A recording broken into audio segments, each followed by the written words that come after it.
Buongiorno, ben ritrovati, prima edizione di Antenna 3 in questo martedì 13 giugno, una giornata particolare naturalmente per il Veneto ma per il mondo. È la festa di Sant'Antonio, il nostro network Media Nord-Est sta seguendo da vicino naturalmente questa giornata di festa solenne che si sta svolgendo a Padova e più tardi con i colleghi proprio di Padova andremo a vedere quello che sta accadendo. Gli eventi, lo sapete, sono incominciati da diversi giorni, questa mattina all'alba l'apertura delle porte della Basilica e poi via via le celebrazioni fino al tardo pomeriggio. C'è naturalmente l'addio a Silvio Berlusconi tra gli argomenti principali di cui ci occuperemo anche oggi, che stanno chiaramente occupando molti spazi informativi in tutte le reti e sui giornali in questi giorni, in vista anche dei funerali di Stato di domani in Duomo a Milano. Domani giornata, lo ricordo, di lutto nazionale. La morte di Silvio Berlusconi naturalmente pone anche degli interrogativi politici. Allora, con il nostro sondaggio di oggi vi chiediamo che fine farà secondo voi il suo partito Forza Italia. Rischia di sparire dopo la morte di Silvio Berlusconi? Per rispondere di sì, come sempre, 0422 1626 691, per rispondere di no 0422 1626 690. Andiamo ad alcune notizie di cronaca battute dalle agenzie in questi ultimi minuti, prima di partire con il blocco di servizi relativi proprio all'addio a Silvio Berlusconi e al cordoglio molto vasto che ha suscitato, ma anche alle considerazioni politiche di quelli che erano e sono avversari degli azzurri, di Forza Italia e del Cavaliere. A Verona arriva la notizia da Verona che la polizia locale controllando una vettura ha scoperto che la persona formalmente proprietaria dell'auto aveva immatricolate a proprio nome ben 204 vetture, 204 mezzi, senza dichiarare reddito peraltro da diversi anni. Il fatto rientra in una vasta operazione di controlli sul territorio per contrastare i bivacchi e il degrado, ma anche per prevenire il fenomeno di risse e consumo di alcolici da parte di minorenni. E dunque nel pomeriggio di ieri sono state identificate 37 persone, di cui appunto 17 giovanissimi under 18, tra Piazza Cittadella, Piazza Bra e la zona di Veronetta, con la presenza dell'ufficio mobile di prossimità che proseguirà ogni giorno fino alle 21, e dunque è stato trovato anche questo soggetto a cui appunto sono intestate ben 204 auto senza reddito, una situazione assolutamente anomala che ora verrà approfondita. Da Vicenza invece il caso di un 52enne di origini marocchine che è stato scoperto dagli agenti del commissariato di Bassano e arrestato per possesso e spaccio di cocaina, ora rinchiuso in casa circondariale a Vicenza perché si trovava ai domiciliari nella sua abitazione, ma nonostante questo aveva inventato uno stratagemma per poter vendere droga, reato per il quale appunto risulta già pregiudicato, utilizzando, pensate, un furgone parcheggiato davanti a casa a mo' di negozio.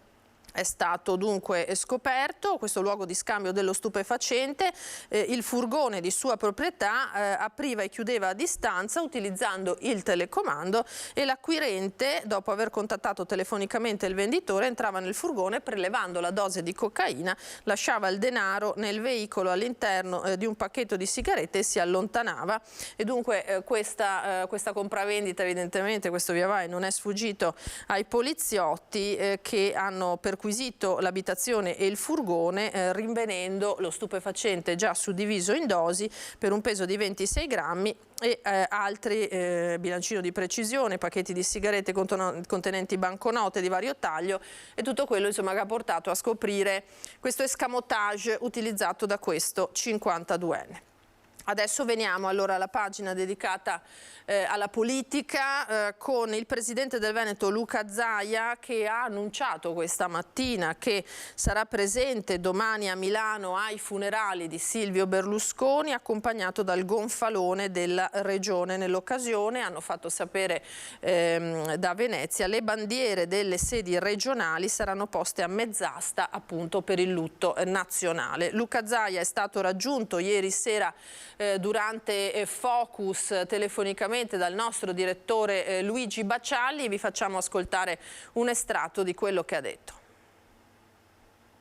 Mi lasci dire che intanto la notizia mi ha destabilizzato e ancora in questo momento non mi sembra sia vero. Io ho avuto un rapporto assolutamente solido con il Presidente, sono stato suo ministro, ci sentivamo di tanto in tanto, insomma il rapporto è sempre stato un rapporto, diciamo, di stima reciproca. Se ne va, per quel che mi riguarda, per come l'ho conosciuto, probabilmente c'è molta gente che parla di Berlusconi ma non l'ha conosciuto, sembra un galantuomo, una persona cortese, non falso e cortese, ma cortese proprio dentro, educato, disponibile e sempre attento ai bisogni di chi stava male, generoso. Potrei citare molti casi, ne cito uno per tutti, no? Quando ci fu l'alluvione nel 2010 avevamo 235 comuni alluvionati e 10.000 famiglie con l'acqua in casa, venne subito a fare un sopralluogo, a incontrare, diciamo, gli alluvionati che ancora avevano il fango in casa, avevano acqua in casa. E mi ricordo che ci incrociammo assieme, evito di dire dove, come, anche perché non è corretto, un disabile in carrozzina che usciva da un garage pieno di fango.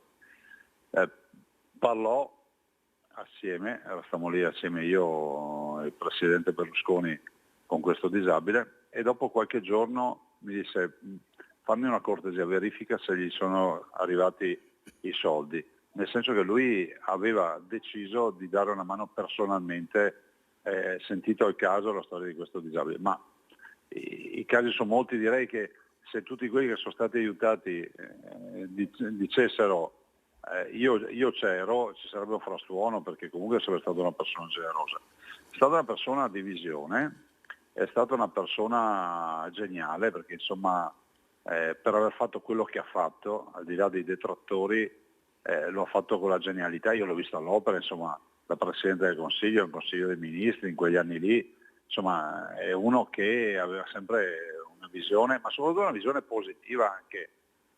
Mi lasci dire che in quegli anni ha dato anche dimostrazione a più riprese da Presidente del Consiglio di come si tengono poi i rapporti internazionali, perché noi abbiamo avuto degli anni, diciamo, fortunati rispetto agli rapporti internazionali, alla reputazione, allo standing italiano, grazie all'empatia che lui aveva con i diversi leader. Cioè io assieme a lui, essendo io un ministro che lo frequentava e mi chiedeva di accompagnarlo in molti incontri, alla FAO ad esempio ci andavo io assieme a lui, ho avuto modo di conoscere Lula, la Presidente dell'Argentina, Presidente Mubarak, Gheddafi, Medvedev, insomma ho conosciuto molti leader e lui comunque aveva un rapporto personale con tutti questi leader, perché comunque la sua battaglia, o meglio la sua sfida, era quella di fare in modo che il nostro paese uscisse dall'isolamento e ci è riuscito.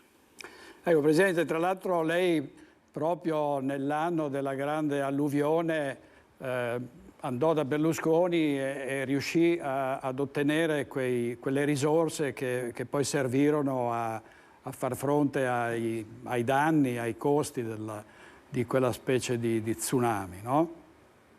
Ah beh sì, guardi, dopo pochi giorni facciamo quella famosa conferenza stampa da Palazzo Chigi, io e il Presidente Berlusconi, annunciando 1 miliardo di euro, che poi sono quelli che ci hanno permesso di ristorare tutti i danneggiati. Non mi risulta ci siano proteste o comitati dall'alluvione 2010, si è riusciti a gestire bene queste risorse e devo dire che subito prontamente ha risposto di sì e ci ha dato una mano, ma lui è sempre stato legato al Veneto, è stato con la partita del Mose, perché poi non si ricorda mai che i detrattori sono stati molti, ma oggi se l'acqua alta non invade più Venezia grazie a Mose.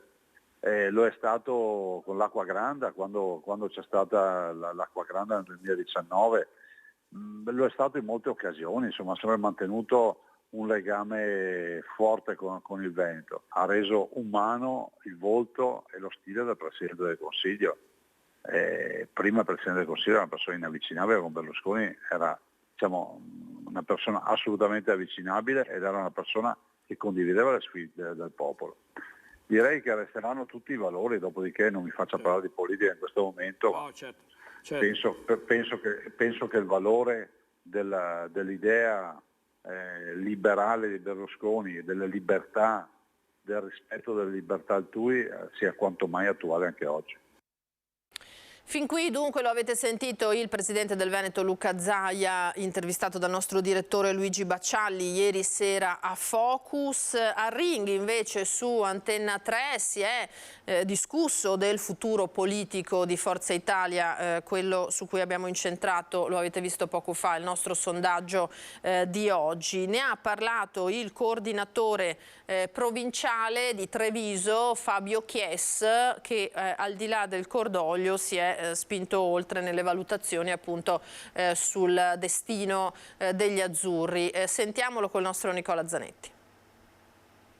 Viene a mancare questo padre nobile. Cosa accade innanzitutto in Forza Italia? Perché tutti se lo stanno chiedendo, una figura che di riferimento subito potrebbe essere ovviamente quella di Tajani, ma si parla anche di Marina Berlusconi. Insomma, cosa accade a Forza Italia e cosa accade secondo lei, come cambia chiaramente i rapporti con gli alleati? Nel senso, non è che salta l'alleanza, però certamente Berlusconi aveva questa capacità di mediare tra due personalità forti come Salvini e come Giorgia Meloni. C'è qualcuno in grado di farlo, secondo lei, adesso in Forza Italia?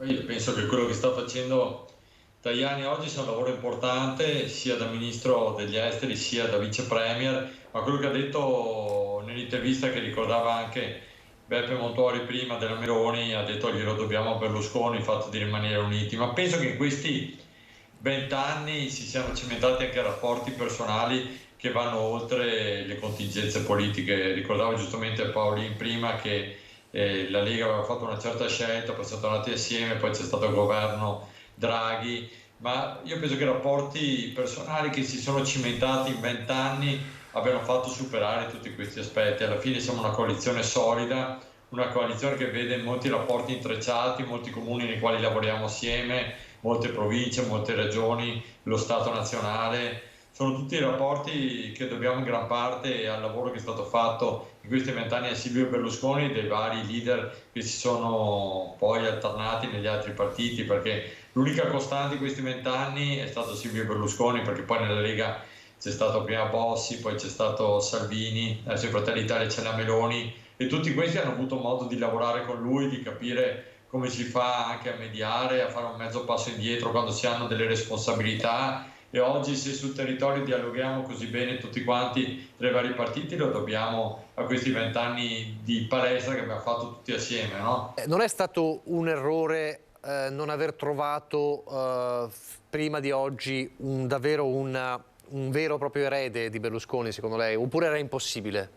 Io direttore ti faccio una domanda: chi può essere un erede di Berlusconi? Nessuno. E facciamo anche dei danni. E questo è un problema però. Se li confrontiamo con Berlusconi. Cioè io penso che Berlusconi nasca e muoia con se stesso, cioè nel senso un personaggio talmente unico nello scenario nazionale e internazionale che non può essere comparato con nessuno, e anzi faremmo del male a qualcuno se lo comparassimo. Oggi esistono delle bravissime persone che stanno avendo ruoli importanti anche di governo, e ho ricordato Tajani, ma ne potrei ricordare altri all'interno del governo che stanno facendo molto bene, per cui Berlusconi rimarrà una pagina indelebile nella politica italiana, sia che la si veda come me come una cosa positiva, sia che la si veda dalle altre parti come una pagina non propriamente positiva, però ripeto, da oggi poi Berlusconi rimarrà un punto di riferimento per tutti noi, ma non potremo confrontare nessuno con lui. E se fosse... È come se confrontassimo qualsiasi personaggio politico del centro-destra con chi il centro-destra lo ha fondato. Certo. E se fosse un altro Berlusconi? Marina Berlusconi, per esempio? Qui si aprono scenari. Forse Berlusconi prima ha detto nell'intervista: amo parlare delle cose concrete. Al momento questa opzione non è sul tavolo, per cui noi ci concentriamo a lavorare e mantenere gli impegni che abbiamo preso con gli italiani a tutti i livelli, con i personaggi che oggi governano il nostro partito. Penso che l'idea di una Marina Berlusconi in politica sia un'idea che negli anni ha solleticato molto la fantasia di tutti noi. Devo dire che oggi hanno degli impegni importanti a livello nazionale nel mondo economico e siamo concentrati su questo. Se poi un giorno succederà, penso che tutti noi faremo un sorriso e ricorderemo anche il padre che tanto ha fatto per tutti noi. Così lo avete sentito Fabio Chies, rispetto per la morte dell'uomo Berlusconi ma no alla beatificazione è invece la posizione espressa sempre ieri sera nel corso di Ring da Giovanni Zorzi, segretario provinciale del Partito Democratico, e Gabriele Zanella di Unione Popolare, che hanno tracciato il loro profilo del Cavaliere. Ecco, io penso che Silvio Berlusconi debba venire considerato come al pari di Margaret Thatcher nel Regno Unito, di Ronald Reagan per gli Stati Uniti d'America, insomma una figura politica che è riuscita a affermare nel proprio paese un pensiero, un'ideologia neoliberista che pone quindi l'interesse individuale al di sopra di qualsiasi vincolo collettivo. Quello che ci lascia Silvio Berlusconi sono le conseguenze, insomma, di questi processi che lui ha accelerato. I processi di privatizzazione della sanità, come si è visto poi in Lombardia con i governi Berlusconi, hanno avuto delle spinte importanti. Guardiamo anche dal punto di vista della scuola pubblica, ma ripeto, noi lo contestiamo perché va contro la nostra impostazione, no, politica, ma per chi sta a destra è chiaramente un segnale di affermazione importante, insomma. Quindi, ripeto, in maniera molto franca è bene che ce le diciamo queste cose qui. Detto del dovuto rispetto, insomma, che si deve alla morte di una persona, mi distolgo totalmente dal processo di beatificazione che si è visto oggi su tutti gli organi di stampa. Noi ci siamo trovati prima di tutto un modello culturale che è partito dagli anni '80, basato sull'individualismo, sulla mercificazione di qualsiasi aspetto della realtà, sul consumismo, sul successo individuale, sull'oggettivizzazione della donna, l'affermazione del neoliberismo, delle ricette di Milton Friedman portate avanti da Reagan, dalla Thatcher e affermatesi in Italia con Berlusconi e che hanno prodotto la condizione che noi vediamo oggi, alla quale noi assistiamo oggi, insomma.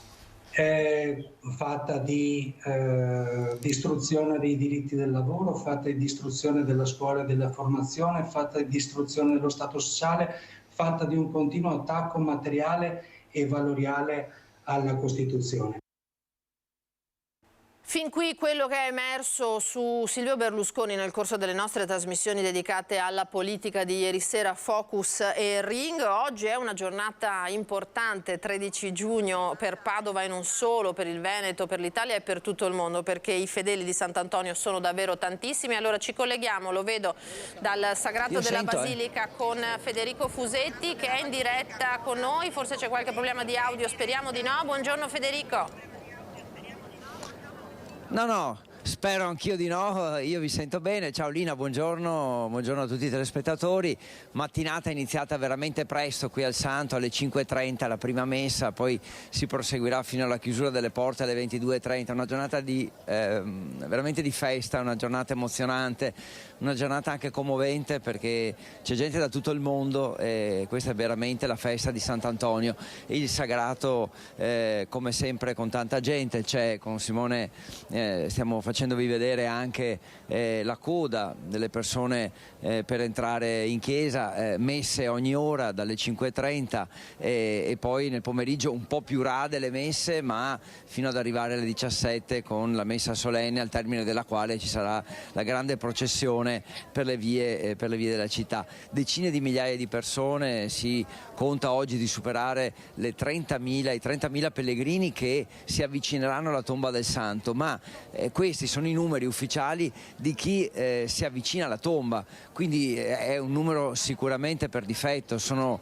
non so se il doppio, ma sicuramente molti di più i pellegrini che oggi visitano la Basilica, si avvicinano alla Basilica e insomma portano un segno di devozione a Sant'Antonio. Come dicevo, gente da tutto il mondo a partire dalle 5:30 della mattina. Chi ha qualcosa da chiedere a Sant'Antonio l'ha già fatto questa mattina presto, ma lo continueranno a fare anche gli altri per tutta la settimana. Allora dicevo, la coda qui si sta allungando perché sta finendo la messa che è quella attualmente in corso, presieduta dal vescovo di Padova Claudio Cipolla, e quindi poi ci sarà il cambio, quindi le persone che escono dalla messa precedente e poi queste persone, questi fedeli che entreranno per la messa successiva.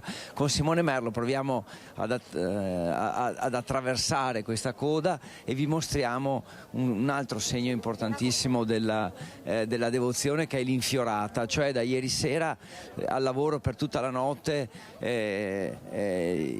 proprio i fiorai arrivati dalla Toscana, ecco qui, grazie Simone, e questo è, diciamo, il tappeto di fiori, la cosiddetta infiorata, che poi servirà per la processione, quindi si passerà qui sopra in pratica, è il tappeto di fiori costruito per l'occasione, una meraviglia anche proprio per il significato simbolico che ha, quindi davvero un'opera straordinaria sia da un punto di vista artistico che da un punto di vista proprio anche religioso, ecco, diciamo così.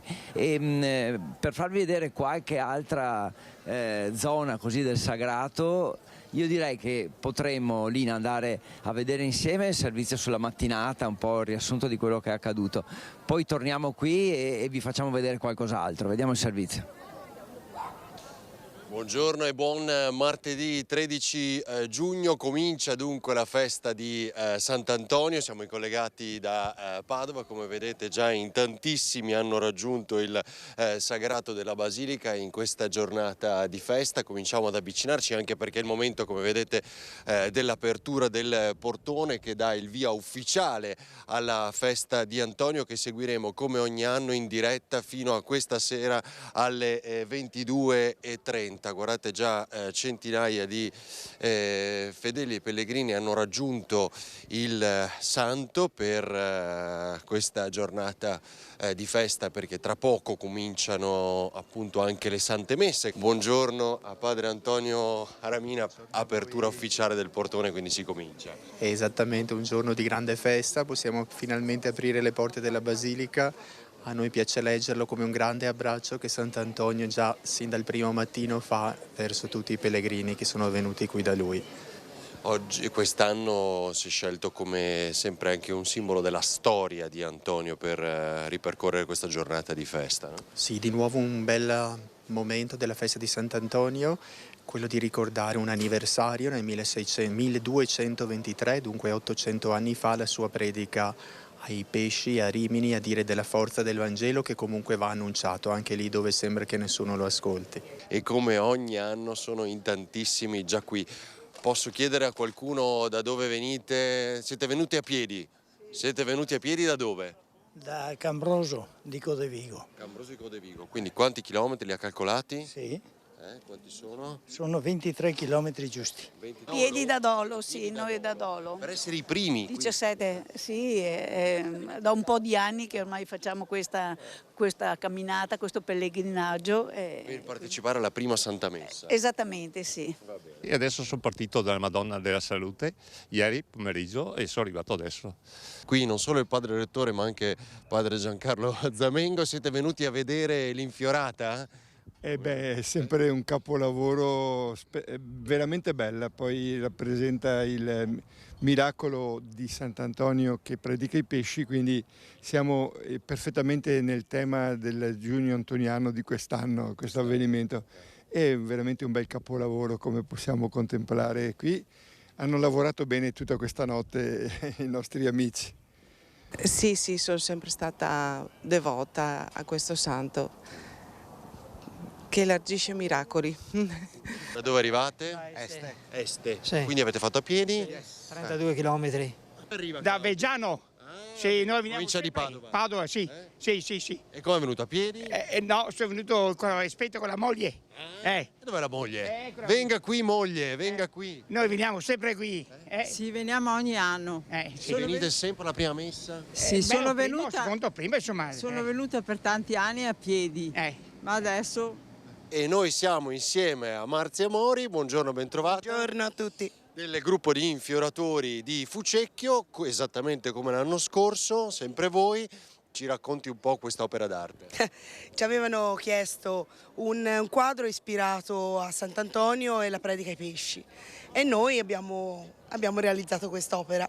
Siamo arrivati ieri sera verso le 7 e abbiamo lavorato tutta la notte, abbiamo dormito forse un'ora, siamo tornati a casa nelle famiglie che ci ospitano e ora siamo qui. Ci sveli un po' di segreti, avete scritto l'anno, no? Quindi il 2023, e che fiori, che petali sono stati utilizzati? Quelli del saio sono gli stessi dell'anno scorso? Sì, sono gli stessi dell'anno scorso. Noi utilizziamo, per fare le 2 tonalità del marrone, abbiamo preso dei semini che sono semi di erba di campo, erbe spontanee, e poi quello più scuro è il prunus. Da noi si trovano nei giardini pubblici. Il sindaco nostro è tutto contento perché gli andiamo a potare, e poi abbiamo utilizzato garofani e crisantemina colorata principalmente. Quindi questi azzurri e blu che bellissimi, che rappresentano il mare? E crisantemina la facciamo colorare apposta, la facciamo colorare per avere queste tonalità belle brillanti. E i pesci invece questo rosso, giallo? Quello è garofano e quello è sempre crisantemina. Siamo in un luogo particolare, perché insomma molti di voi ricorderanno per esempio quella croce realizzata con i barconi che arrivò lo scorso anno. Seguimmo proprio il cammino fino a Padova da Capomilazzo, dove naufragò Antonio, e poi questa statua meravigliosa di Lorenzo Quinn, figlio di Anthony Quinn, che era devoto a Sant'Antonio. Proprio Lorenzo Quinn ha voluto realizzare questa bellissima rappresentazione di questo rapporto, questo legame che unisce Sant'Antonio al Signore attraverso di lui, quindi Sant'Antonio mediatore di grazie, questo incontro tra il divino e l'umano che si realizza attraverso Sant'Antonio, che ci aiuta. È bellissimo anche la mano, questa mano che si tende verso chi viene qui in visita alla Basilica per aiutarci a incontrare poi il Signore nella nostra vita. Perché questa è la mano che viene stretta da molti fedeli o pellegrini, no? Che magari arrivano qui nel chiostro.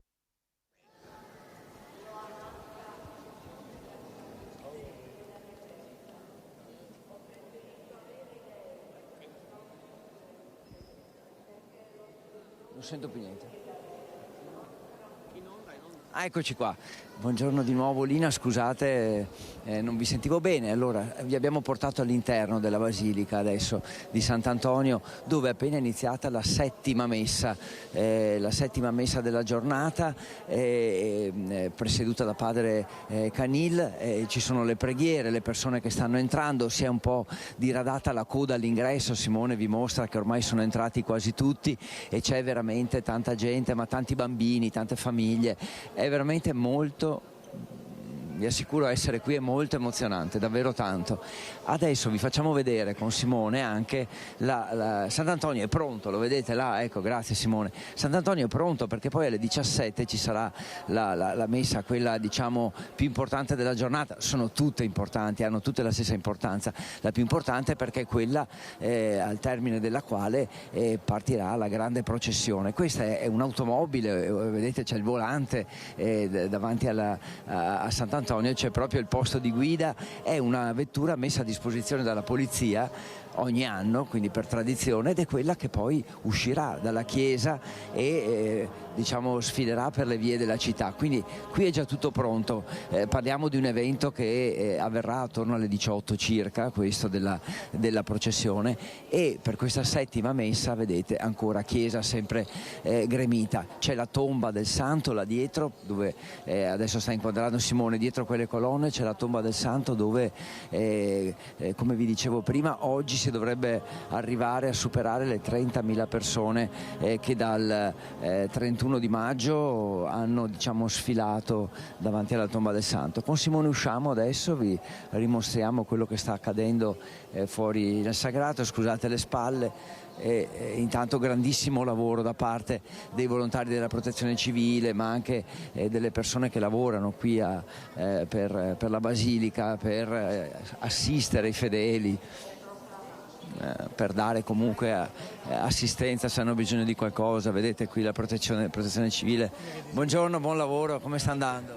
Bene. Bene. Siete bravissimi. Grazie, gentilissimo. Avete richieste particolari o insomma una parola di conforto per chi arriva? No, a dire la verità, chiedono quando è la messa, ma niente di particolare. Insomma. Complimenti davvero, buon lavoro, grazie. Ecco, vi abbiamo mostrato prima l'infiorata, mentre qui a destra c'è un'altra coda che è quella per andare appunto alla tomba del santo. Insomma, vi abbiamo mostrato un po' come si sta vivendo questa giornata. Abbiamo tante altre cose da farvi vedere, magari Lina poi ci ricolleghiamo tra un po'. Io vi lascio con la rievocazione, quindi con quello che è accaduto ieri, perché c'è un'altra parte importante il giorno prima della festa di Sant'Antonio, che è tutto quello che accadde, che fece Sant'Antonio il giorno prima del 13 giugno. Ci rivediamo dopo, a voi.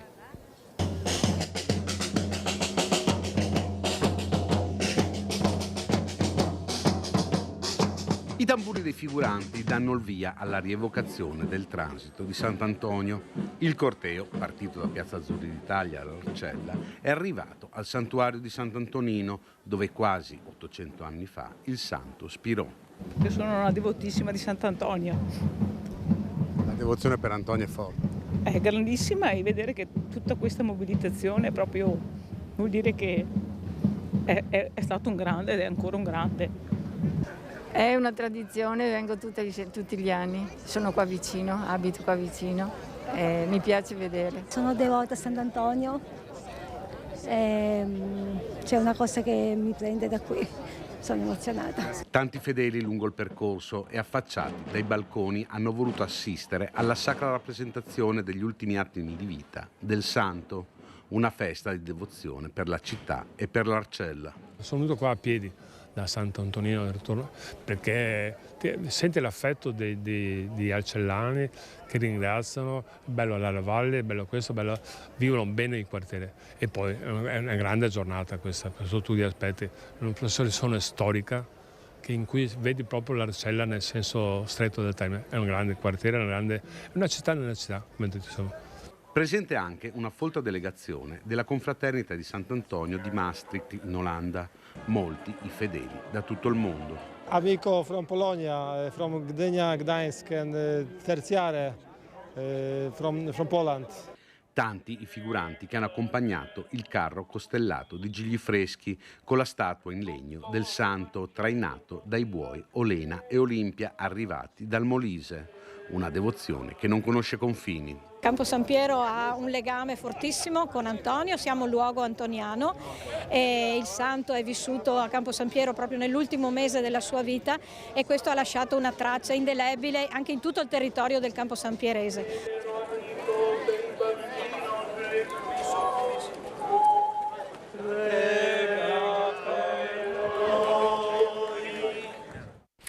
Avete visto dalle immagini, da quello che ci ha mostrato il nostro collega Federico Fusetti, davvero la grandissima devozione a Sant'Antonio. Ci ricollegheremo più tardi, tra poco andiamo in pubblicità, ma prima chiedo alla regia Alessandro Granziera e Alberto Pivetta di mostrare una notizia sul sito del Gazzettino, è arrivata da poco. Siamo a Brescia, ma purtroppo coinvolge anche la nostra regione. Un terribile incidente in A4 questa mattina intorno alle 11 nella zona di Lonato. A perdere la vita è stato un operaio di 60 anni di Piove di Sacco che è stato investito da un camion in manovra in un cantiere mentre era impegnato in lavori di asfaltatura. Per lui non c'è stato nulla da fare, è morto praticamente sul colpo, riporta il Gazzettino. Inutili soccorsi arrivati rapidamente sul posto con un'automedica, un'ambulanza e anche l'elisoccorso. Per i rilievi la Polizia Stradale di Verona Sud con i tecnici del PSAL di ATS. Il tratto di autostrada è rimasto chiuso, lo immaginerete, una mezz'ora, lunghe code che si sono formate e che devono ancora essere totalmente smaltite, per questo che è evidentemente un infortunio mortale sul lavoro. Noi andiamo adesso in pubblicità per qualche minuto, torneremo tra poco. L'appello è naturalmente di seguirci, in particolare ai meno giovani e agli anziani, perché parleremo di rischio truffe e furti. A dopo. Eccoci di nuovo in diretta, prima edizione di Antenna 3, parliamo di rischio, truffe e anche di furti, visto che l'estate ormai, malgrado il meteo, sta incominciando. Saluto e ringrazio per avermi raggiunto in studio Imma Benvenuto, che è dirigente della squadra mobile di Treviso. Buongiorno e ben arrivata. Buongiorno a tutti. Quindi Polizia di Stato, che proprio nei giorni scorsi ha inviato anche a noi televisioni, giornali, un piccolo vademecum, diciamo, per ricordare in questo momento quali sono le cautele da prendere. In particolare, di solito ci rivolgiamo alle persone anziane, ma ormai mi pare che le truffe raggiungano un po' tutti, soprattutto quelle online, no? Che è un altro canale che è molto cresciuto purtroppo in questi anni, raggiungano un po' tutto. Allora attenzione a quello che c'è da fare o da non fare. Facciamo magari anche, insomma, il punto sulla situazione, dottoressa Benvenuto, su quello che è anche nel nostro territorio, diciamo trevigiano, ma poi è sicuramente esemplare anche di tutto il Veneto, di questo territorio, la situazione sul fronte delle truffe. Certo, grazie a tutti innanzitutto. Volevo fare una premessa che secondo me è molto, molto utile. La truffa è uno di quei reati di difficile accertamento, perché è un reato che richiede la collaborazione in qualche modo della vittima, a differenza di altri tipi di reati contro il patrimonio. Tecnicamente si chiamano reati in contratto, cioè dei reati dove vi è la partecipazione dell'altro soggetto, ovviamente una partecipazione fittizia, viziata dagli artifici o dai raggiri. Questa premessa è importante perché bisogna molto puntare sulla prevenzione nel settore delle truffe. Il confine tra quello che è penalmente rilevante e quello che invece è meramente civile è molto molto labile. Ci sono dei casi, la maggior parte dei casi, dove questo confine è di difficile accertamento e quindi può configurarsi più un inadempimento contrattuale che una vera e propria truffa, e questo purtroppo i truffatori lo sanno. Quindi è il caso di non cascarci, ecco, diciamo, esatto. Partiamo da questo. La prevenzione è fondamentale purtroppo anche perché nella maggior parte dei casi il risultato che si ottiene, cioè la punizione del colpevole, non è il risultato che interessa al cittadino, perché ovviamente chi ha subito una perdita economica, che può essere una somma di denaro piuttosto che un bene, mira a recuperare, vorrebbe recuperare la somma di denaro e il bene, non vorrebbe soltanto la punizione del colpevole. Quindi queste due premesse sono fondamentali per capire la prevenzione in questo settore è fondamentale. Noi anche per la nostra esperienza, sia a livello di intervento sul territorio, dalla prima chiamata al 113 o al numero di emergenza, al numero delle forze dell'ordine, sino poi alla fase investigativa vera e propria, abbiamo compreso proprio questo, che laddove c'è la collaborazione del cittadino, noi capita spesso di citare una frase che è stata citata nel comunicato stampa e che il questore della provincia di Treviso ha più volte evidenziato, cioè che il cittadino è il primo avamposto alla sicurezza, perché se vengono adottati questi piccoli accorgimenti, questi suggerimenti, si può raggiungere il risultato comune di evitare la truffa o comunque di dare anche a noi forze di polizia degli strumenti poi per contrastarle. Le truffe nel corso del tempo, come diceva lei all'inizio, hanno riguardato vari settori. Sicuramente richiede un reato che richiede anche una professionalità da chi lo pone in essere. Ecco perché, dicevo, non è viziato il contratto, l'accordo in sé per sé, ma come si è arrivati a quell'accordo.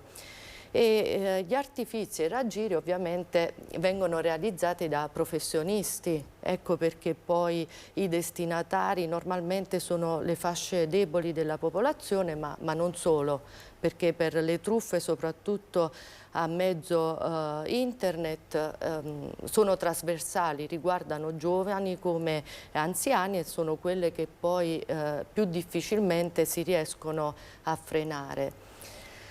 Noi i consigli che diamo sono, diciamo così, molto semplici. Innanzitutto, anche in base alla metodologia, mi sento di dire che bisogna diffidare da ogni forma di contatto che non sia chiaro e trasparente. Quindi, anche nel caso delle semplici telefonate, che si sono avute negli ultimi anni da parte di finti avvocati o anche di finti appartenenti alle forze dell'ordine su incidenti stradali o purtroppo altre fattispecie in cui si inventa la storia del coinvolgimento del figlio, del nipote e dall'altra parte l'anziano o la persona comunque preoccupata versa questa somma di denaro, in molti casi anche facendo entrare questa persona in casa, perché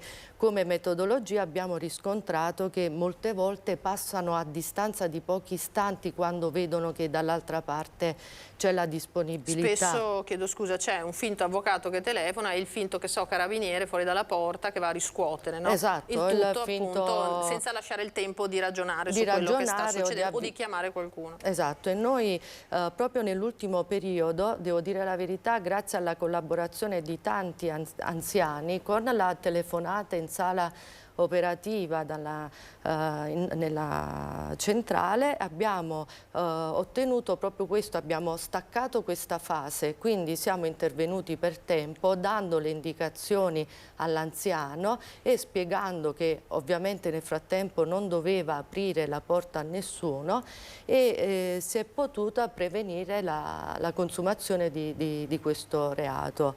O anche a mezzo internet, dicevamo che quello è il canale più diffuso che può andare dalla vendita di beni oppure anche di servizi come per le vacanze, esatto, appartamenti, strutture. Qualche caso sicuramente ci toccherà. Le cose. Innanzitutto bisogna diffidare già dal valore economico dell'offerta. Bisogna sempre passare attraverso canali ufficiali o comunque accertarsi prima di aderire all'offerta che dall'altra parte ci sia un offerente affidabile. E anche sugli strumenti di pagamento, perché molte volte viene richiesto come modalità di pagamento la ricarica di una carta PostePay, eccetera. Ora noi sappiamo, pure in base all'esperienza diciamo quotidiana, che quando uno prenota una vacanza oppure acquista un bene che ha un valore economico consistente, è difficile che come strumento di pagamento ci sia l'accreditamento attraverso la carta PostePay o altre analoghe. Quindi nei casi sospetti che ci sia la telefonata, ma anche truffe / furti, nel senso, dicevo all'inizio che in determinate situazioni noi abbiamo riscontrato che un fenomeno che nasce come truffa poi prosegue come furto nel momento in cui la persona accede in casa. E anche in questo caso soprattutto scalfire la buona fede degli anziani, perché magari bussa una persona che chiede di bere un bicchiere d'acqua perché insomma non si fa caldo, ha bisogno, insomma, così. Spesso magari una donna, una ragazza giovane. Oppure così, evitare sempre di far entrare persone in casa se si è da soli soprattutto, ovviamente, perché molte volte, oppure chiedendo qualche informazione con la scusa della sottoscrizione di un contratto, e qua andiamo ai finti tecnici di vari utenze, di varie utenze, eccetera, con questa scusa poi di solito sono in due, mentre uno appunto circuisce la persona dall'altra parte, si avvia nelle altre stanze e sottrae quello che c'è da sottrarre. Sì. Nei casi sospetti, qualsiasi circostanza non convinca la persona, di non esitare di chiamare il numero d'emergenza, di chiamare le forze dell'ordine, perché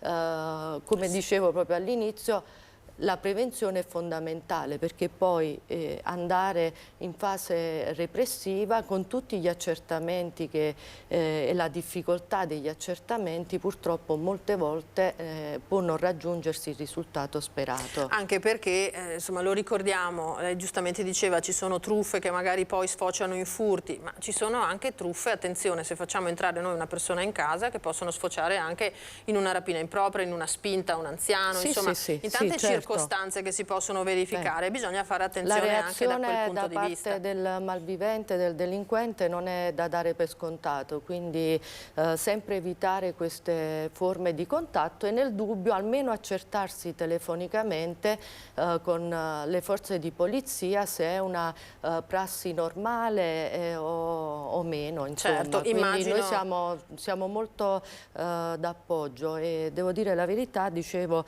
all'inizio che nell'ultimo periodo che abbiamo ottenuto, abbiamo ricevuto diverse chiamate, la prevenzione ha fatto insomma il suo buon corso e siamo riusciti ad evitare la commissione di questi reati. Così anche su strada una raccomandazione, perché nell'ultimo periodo si è avuto un piccolo incremento, è la cosiddetta truffa dello specchietto, nel senso che sempre ovviamente con vari artifizi, che può essere il lanciare il sassolino appena o anche sfiorare l'auto in cui si trova una persona magari anziana, o comunque diciamo chiunque di noi magari distratto alla guida, che non ci fa caso, no? poco attento, si finge un incidente stradale per poi ottenere magari la somma anche sul posto laddove possibile, per la riparazione dell'auto, per evitare, diciamo così, gli accertamenti di tipo assicurativo e risolvere bonariamente la questione. Invece si cela una truffa a tutti gli effetti. E allora, abbiamo detto cosa va per la maggiore. Lei diceva questo incremento della truffa dello specchietto, le telefonate, siamo d'accordo. Vedo che nel vostro vademecum voi avete segnalato anche quelli che sono le buone regole di sicurezza, di cautela anche in banca e negli uffici postali. Esatto. Perché? Qualche episodio è stato riscontrato nell'ultimo periodo, qualche episodio che ha coinvolto soprattutto sempre purtroppo gli anziani, che all'atto di effettuare un'operazione di prelevamento agli sportelli bancari o postali sono stati derubati nel momento esatto in cui prelevavano la somma. Ovviamente noi facciamo qui sempre appello laddove è possibile ad accompagnare la persona anziana quando deve effettuare queste operazioni. Laddove non fosse possibile cercare di essere il più attenti possibile, innanzitutto vedere se nell'ambiente circostante si è osservati, magari se l'operazione riguarda un'operazione un po' più significativa, una richiesta di una somma di denaro più significativa, rivolgersi all'interno, quindi direttamente dove ci sono gli operatori dell'istituto bancario postale, e cercare di evitare anche qualsiasi contatto, a volte con la richiesta di un'informazione da parte del passante, oppure delinquente più strutturato che si avvicina dicendo che quella determinata somma di denaro o il singolo contante potrebbe essere segnalato con una qualsiasi scusa, si avvicina e poi sottrae la somma e come diceva lei giustamente all'inizio, non è esclusa che per effettuare questa sottrazione poi ne vada di mezzo l'anziano anche con delle lesioni fisiche, come purtroppo è capitato anche in passato, nel recente passato, insomma. Esatto, perché basta poco purtroppo, no? A far male anche a una persona anziana, magari anche con problemi di deambulazione eccetera. Senta, appunto, cosa attira di più la vostra attenzione in questo momento sul tema truffe? Cosa va per la maggiore? Dove sono dei piccole situazioni insomma da monitorare e da attenzionare in particolare? Anche, ecco, questa è più una domanda di cronaca, insomma, cosa vedete come fenomeno? Diciamo che quelle che sono emerse di più nell'ultimo periodo sono quelle poi inserite nel vademecum della questura, cioè le truffe a mezzo internet, la truffa dello specchietto e soprattutto quelle telefoniche che diciamo così consentono dall'altra parte a chi intende porre in essere la truffa di vedere già sentendo telefonicamente se la persona dall'altra parte ci può cascare, quindi ha questo filtro che è il telefono, che magari è meno rischioso rispetto a quello di presentarsi direttamente all'uscio e di bussare alla porta. Quindi la massima attenzione dal mio punto di vista deve essere prestata soprattutto alle truffe telefoniche e a quelle a mezzo internet. Chiedo scusa, attenzione alle truffe telefoniche, non parliamo di circostanze particolari, perché la maggior parte avviene da finti operatori bancari, per dire, che sostengono di essere della avvocati, tua, abbiamo detto, ma anche, non so, operatori della tua banca e ti dicono passami, non so, i codici, le cose, e ci sono persone non ottantenni, attenzione, ma anche cinquantenni, quarantenni che ci cascano perché, non perché sono degli allocchi, ma perché sono dei professionisti, come diceva prima lei, quelli che le mettono in campo queste truffe, per cui davvero bisogna fare attenzione. Non succede niente se gli diciamo faccio una verifica e metto giù. E poi, come diceva lei, anche l'anziano che si trova da solo in casa, adesso non è per denigrare il figlio, ma spesso e volentieri il parente, il figlio, sta lavorando e non risponde subito. 112, 113 rispondono immediatamente, hanno persone dedicate, è meglio andare dritti sul numero di emergenza, 24 magari. ore su 24 che possono essere da supporto e d'aiuto, ed è capitato anche che noi poi abbiamo contattato anche i parenti o così in situazioni insomma un po' più, oltre ad intervenire noi direttamente se c'è insomma necessità, però sì, è giusto anche per introdurre pure il discorso dei furti. Poi le attenzioni da prestare soprattutto per gli anziani non sono molto diverse sotto certi punti di vista. Il discorso quando si esce dalla propria abitazione, ovviamente purtroppo mi dispiace dirlo, però nella maggior parte dei furti in abitazione, almeno per quanto riguarda la nostra provincia, non sono furti diciamo così eclatanti con particolari tecniche. Molte volte vengono realizzati proprio perché sono state commesse delle disattenzioni, magari non chiudere a chiave la porta, se si ha il sistema di allarme non azionarlo, oppure si è vista, non so, un'auto sospetta che girava nella zona da giorni, però non si sono avvisate le forze di polizia. Se si va in vacanza è sempre magari opportuno lasciar detto a qualche vicino di casa, no? Ripristinare le regole del buon vicinato, oppure qualche parente. Insomma, sono piccoli accorgimenti, ma che come abbiamo detto all'inizio, poi soprattutto per alcuni tipi di reato e rispetto ai furti che la persona è vittima, punto. Nella truffa invece è molto più complicato, quindi vale la pena assolutamente investire nella prevenzione e fare spesso appello ai cittadini, perché dall'altra parte abbiamo un professionista che purtroppo vive di questo normalmente, o comunque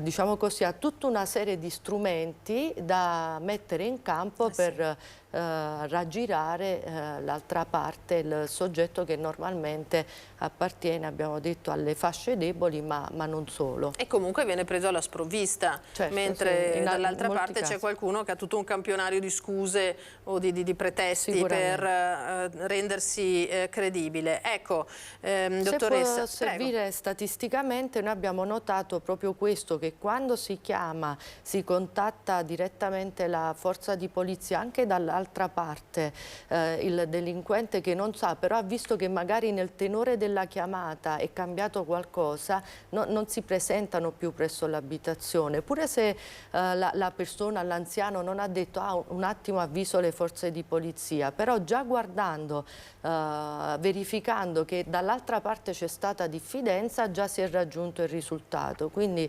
prestare massima attenzione, è sempre il discorso anche di non far entrare nell'abitazione. Quello è fondamentale, quello purtroppo. È fondamentale. Soprattutto lo diciamo anche adesso che con la bella stagione ci sono tante persone che hanno l'abitudine sacrosanta, però purtroppo non molto cauta, di avere, che so, il cancelletto piuttosto che la porta di casa magari aperta, ma anche solo perché sta lavorando in giardino, perché sta facendo cose in giardino. Quello purtroppo è un momento in cui bisogna comunque prestare attenzione, perché questi personaggi entrano d'iniziativa, non è che si mettano magari a suonare il campanello, si rischia di ritrovarseli in casa.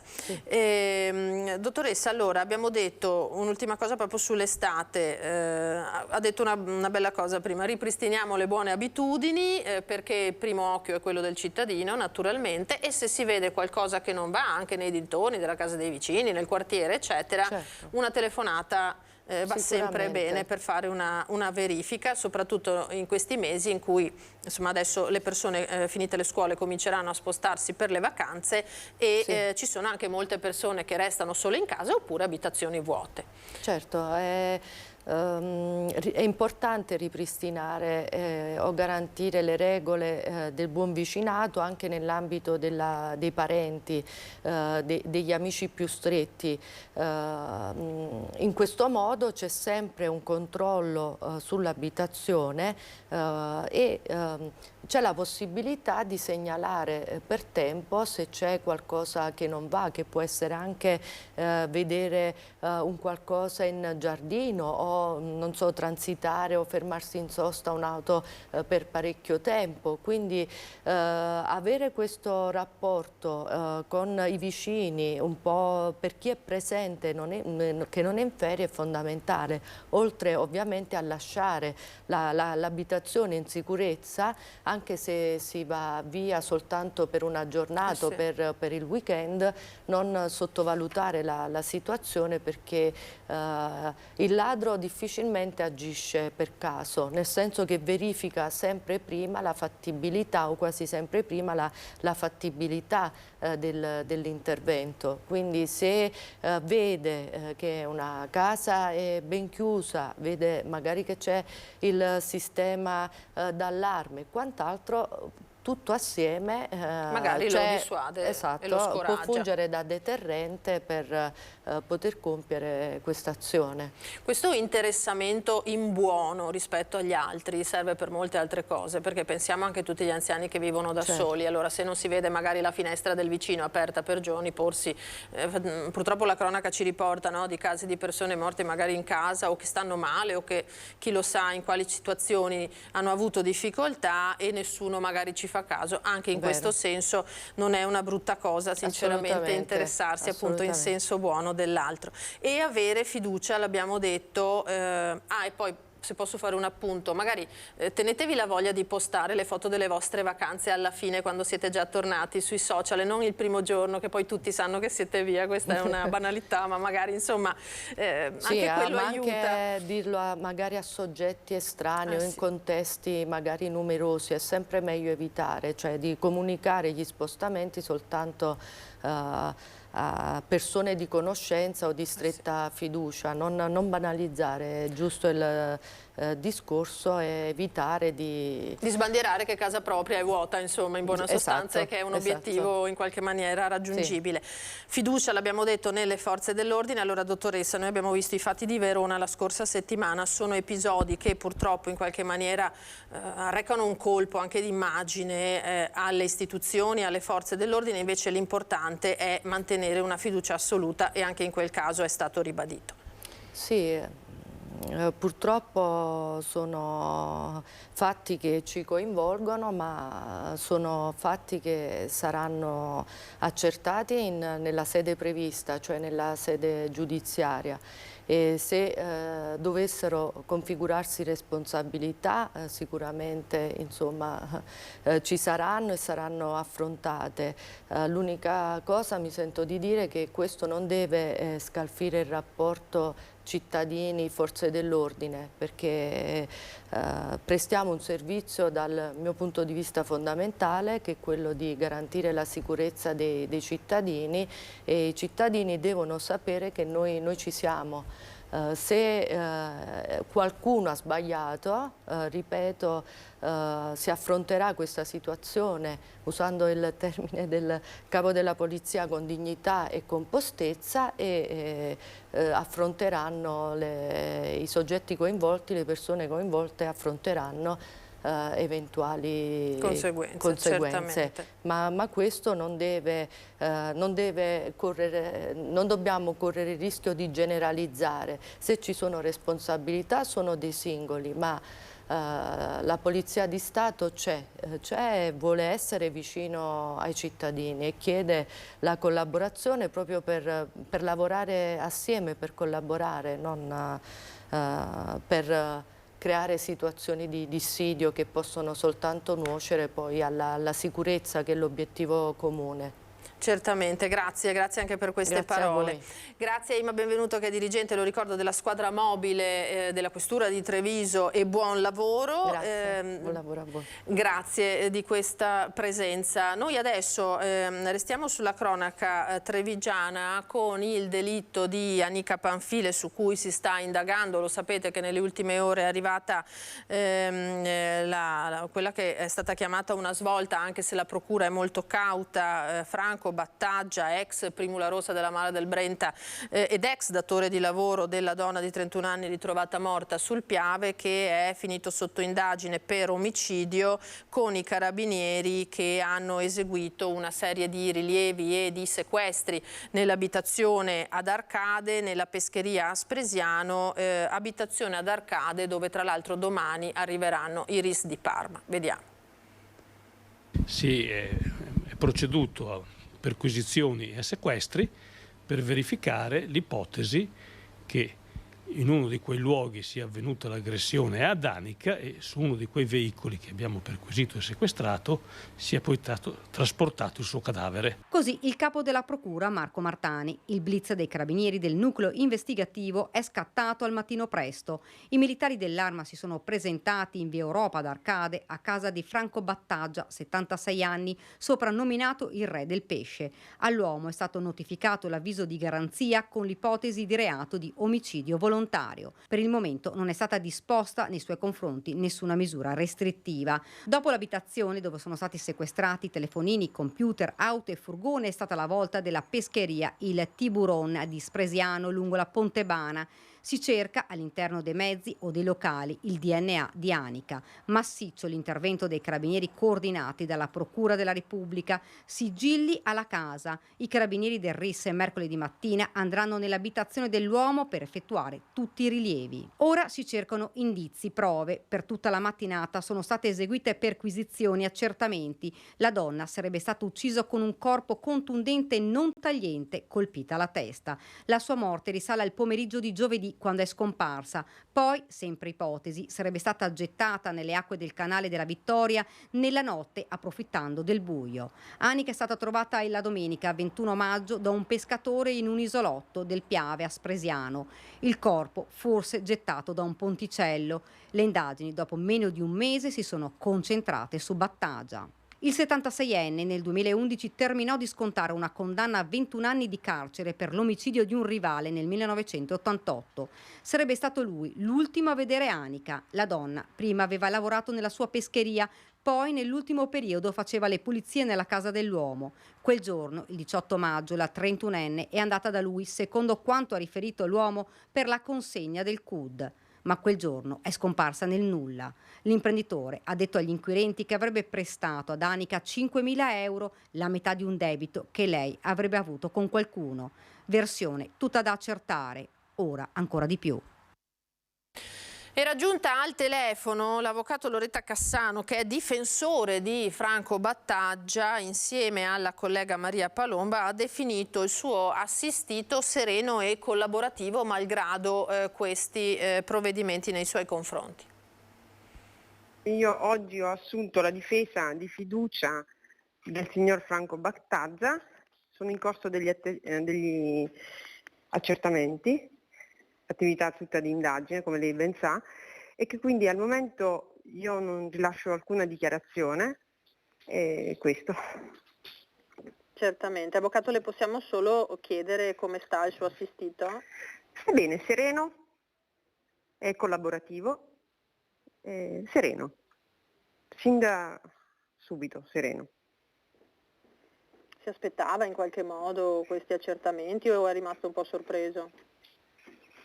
Guardi, lui è sempre stato disponibile con le autorità, quindi su questo sinceramente non sono in grado di risponderle. Attendiamo gli sviluppi. Così l'avete sentito l'avvocato di Franco Battaglia, vedremo appunto quali saranno gli sviluppi nelle prossime ore.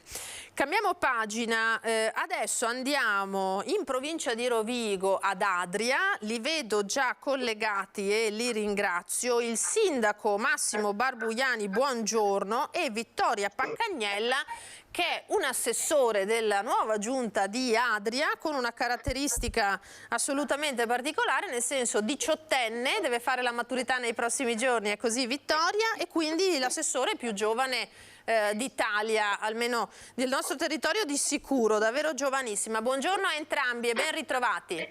Grazie, buongiorno. Allora, partiamo dal sindaco Barbuiani. Beh, intanto come sta andando questa esperienza da sindaco? Domanda numero 1, e poi ci dirà come mai ha fatto una scelta di questo genere. Spesso e volentieri nelle squadre di governo, nelle giunte, si cerca esperienza, si cercano persone magari che abbiano già un passato amministrativo, non lo so, o comunque insomma è una scelta particolare quello di una 18enne.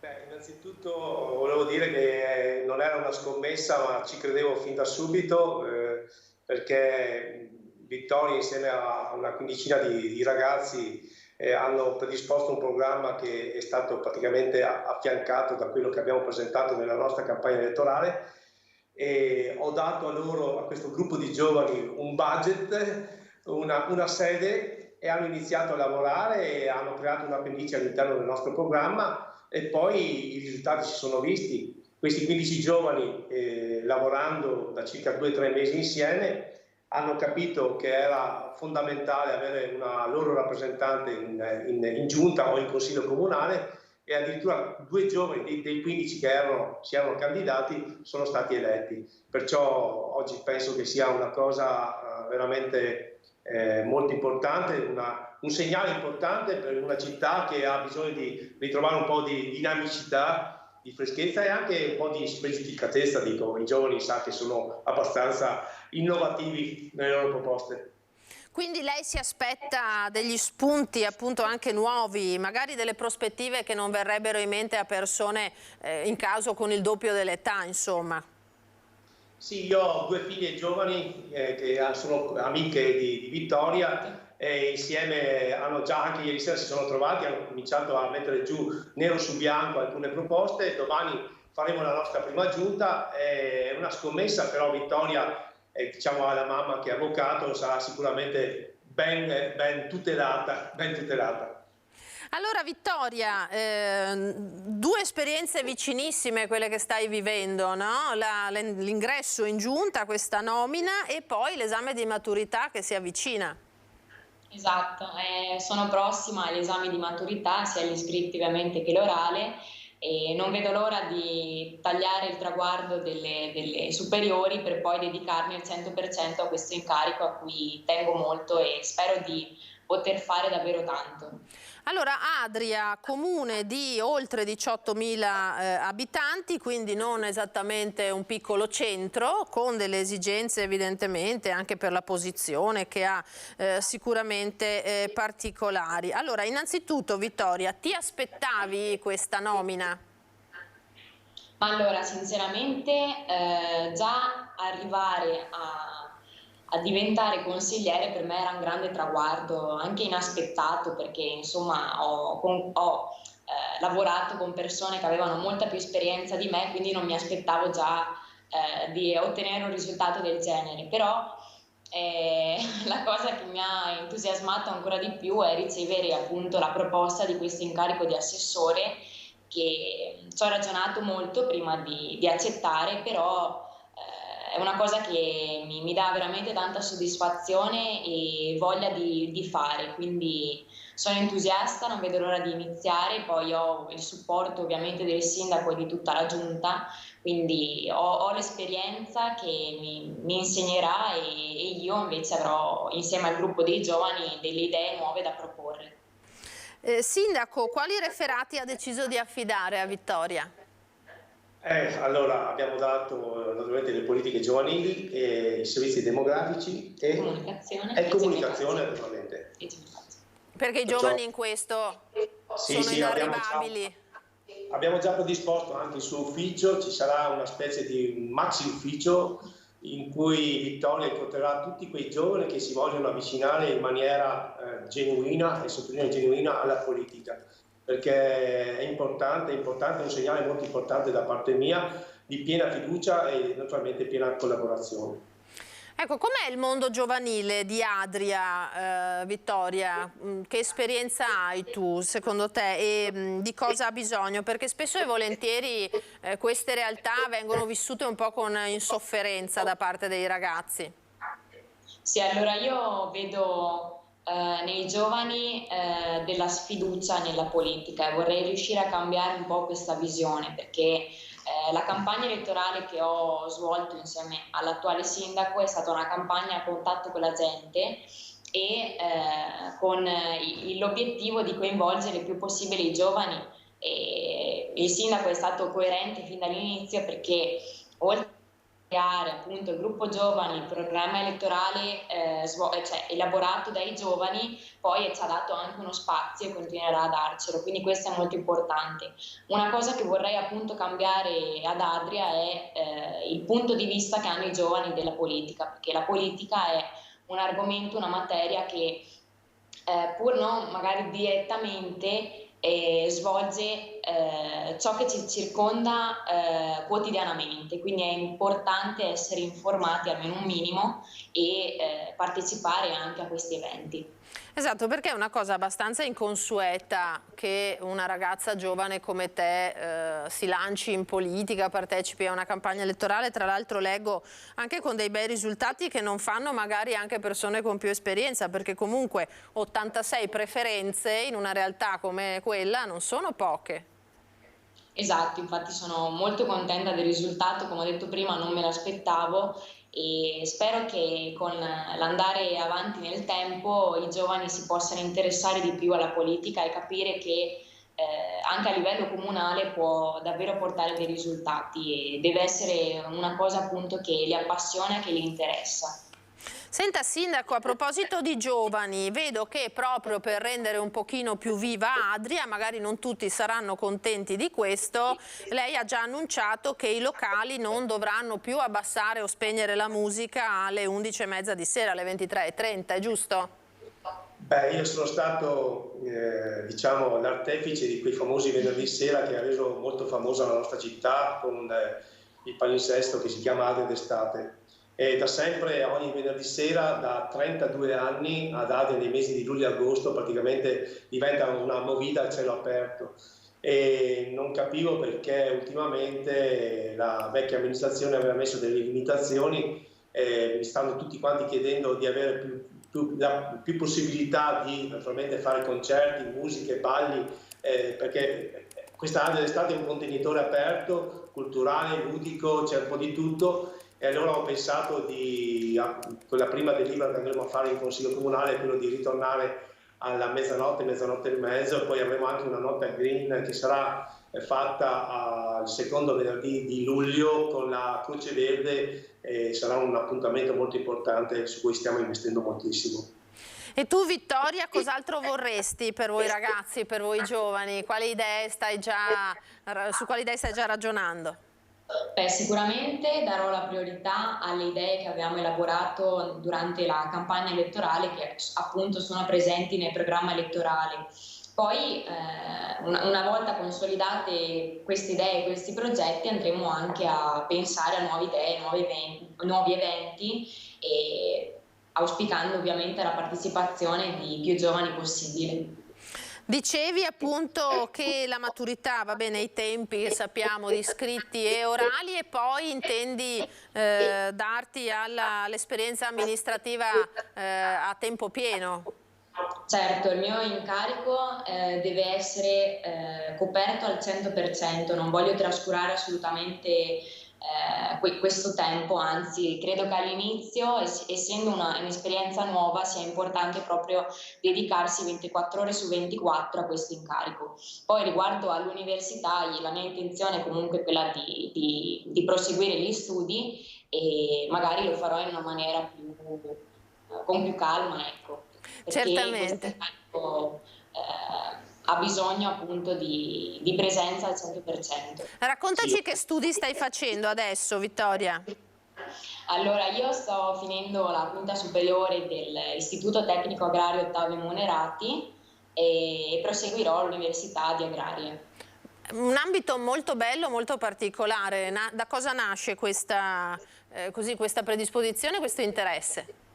Beh, innanzitutto è una mia passione, perché credo che l'agricoltura sia una materia in continuo sviluppo e insostituibile, quindi ci sarà sempre e continuerà a crescere, questo che mi interessa.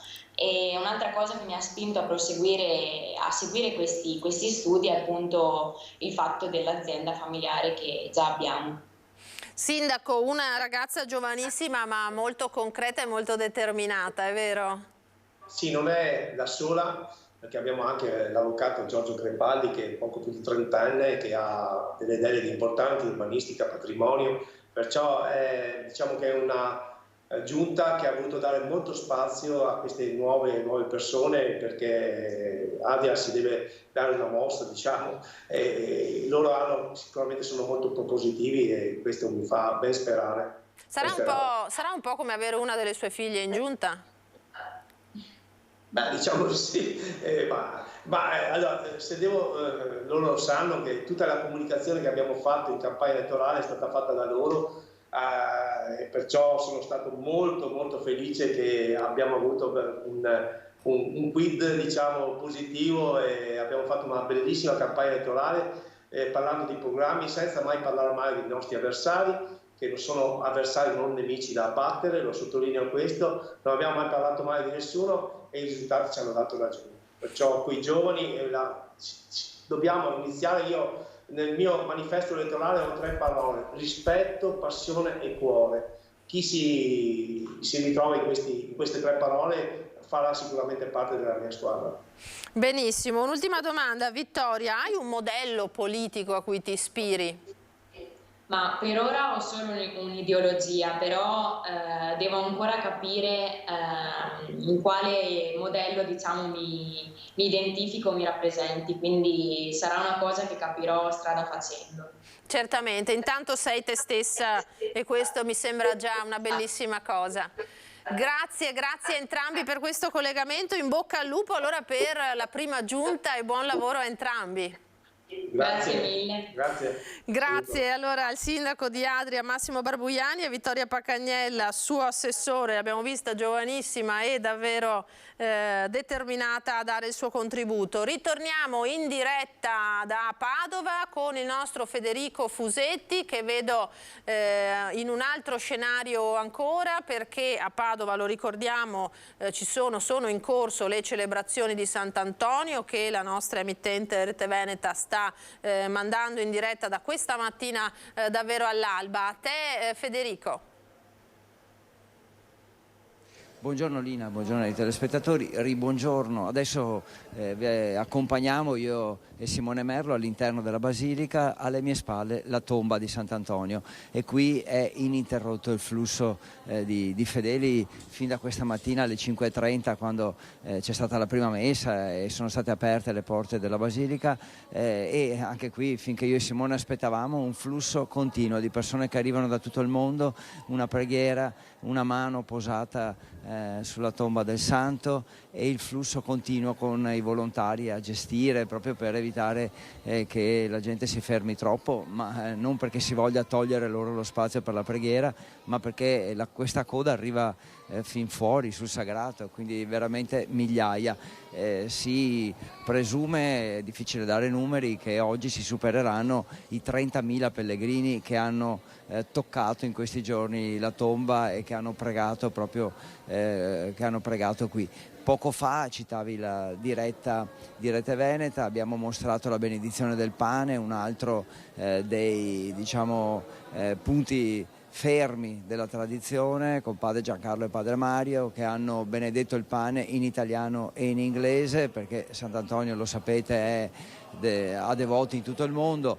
Il pane perché insomma, uno dei miracoli attribuiti al santo è quello che un bambino sia caduto in una cisterna d'acqua morendo, e la madre disse a Sant'Antonio: se riavrò mio figlio regalerò pane per equivalente al peso dei bambini. Il figlio tornò in vita e quindi la tradizione del pane da allora si rinnova ogni 13 giugno. È in corso la messa, naturalmente, poi ricordo il programma: nel pomeriggio le messe riprenderanno alle 15:30 e alle 17 la messa più importante, dicevo prima, non la più importante ma quella più significativa, perché sarà poi seguita dalla processione che porterà Sant'Antonio in tutte le vie della città, e naturalmente la seguiremo insieme. Ecco, non voglio disturbare i pellegrini chiedendo da dove vengono, queste domande magari un po' banali, perché insomma, se sono qui quasi sicuramente è perché hanno qualcosa da chiedere a Sant'Antonio, quindi li lasciamo nella loro preghiera. Trovo giusto rispettare insomma la loro devozione e il motivo per cui sono qui da questa mattina. Tanti bambini, anche Chiara Gaiani ci diceva che questa mattina all'alba, sentendo le persone che arrivavano a quell'ora, capiva che erano più concentrate sulla loro devozione che sul raccontarci, ed è giusto così.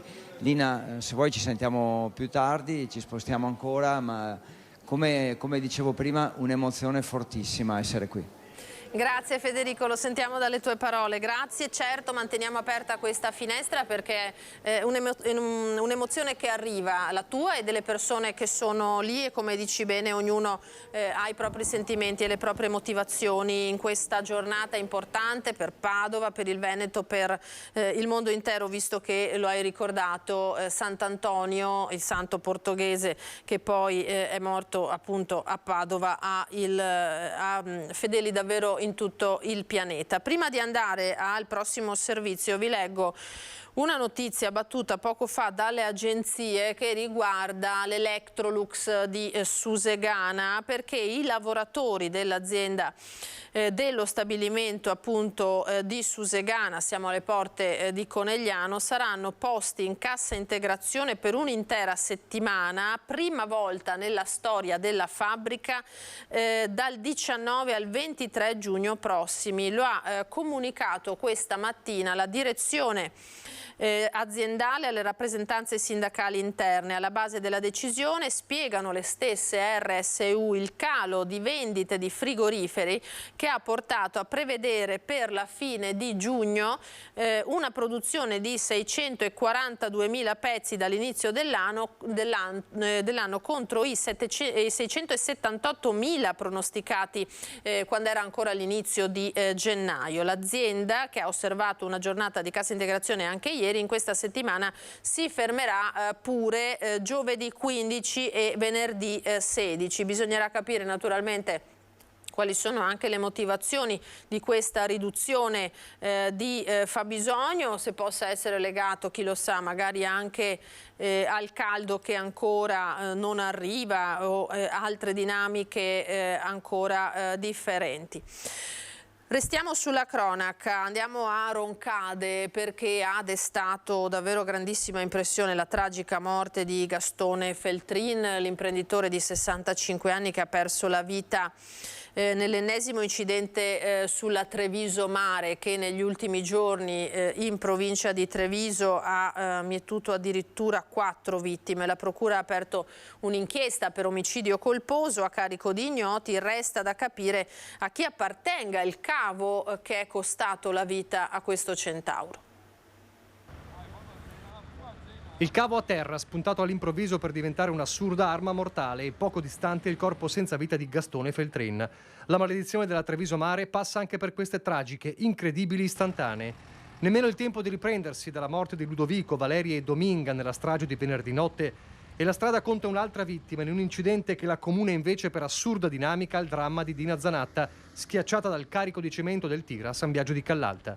È tutto ancora da decifrare come il 65enne Feltrin, imprenditore, titolare della Feltrin più Mazarin di Monastier, molto nota nel settore delle lavorazioni metalliche, sia rimasto impigliato nel cavo mortale.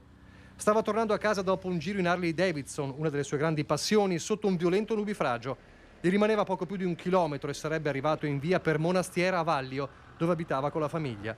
Ma ad appena 400 metri dal luogo dove venerdì notte si è consumata la strage delle 3 vittime, ha incontrato la sua sorte sotto forma di un cavo di plastica lungo 150 metri, di quelli che spesso si usano per imballare manufatti, sostanzialmente invisibile sotto il diluvio, nonostante il colore arancione, trascinato via dal vento fortissimo, probabilmente dal rimorchio di un camion, e impigliatosi forse tra un albero e la strada. Si è attorcigliato velocemente attorno al 65enne, lo ha prima strangolato e poi decapitato. La moto ha percorso un centinaio di metri prima di finire contro il guardrail, mentre una 45enne che lo seguiva in auto e ha assistito atterrita alla scena ha chiamato i soccorsi. Sul posto la polizia stradale per gestire il traffico bloccato e soprattutto indagare sulla tragedia. Impossibile al momento capire da dove sia arrivato il cavo. L'unica ipotesi che gli inquirenti tendono a escludere è che sia stato piazzato lì di proposito. Non c'erano infatti persone presenti lungo il ciglio della strada quando si è verificato l'incidente e alcuni residenti rientrati prima che iniziasse il temporale hanno affermato che quel cavo non c'era.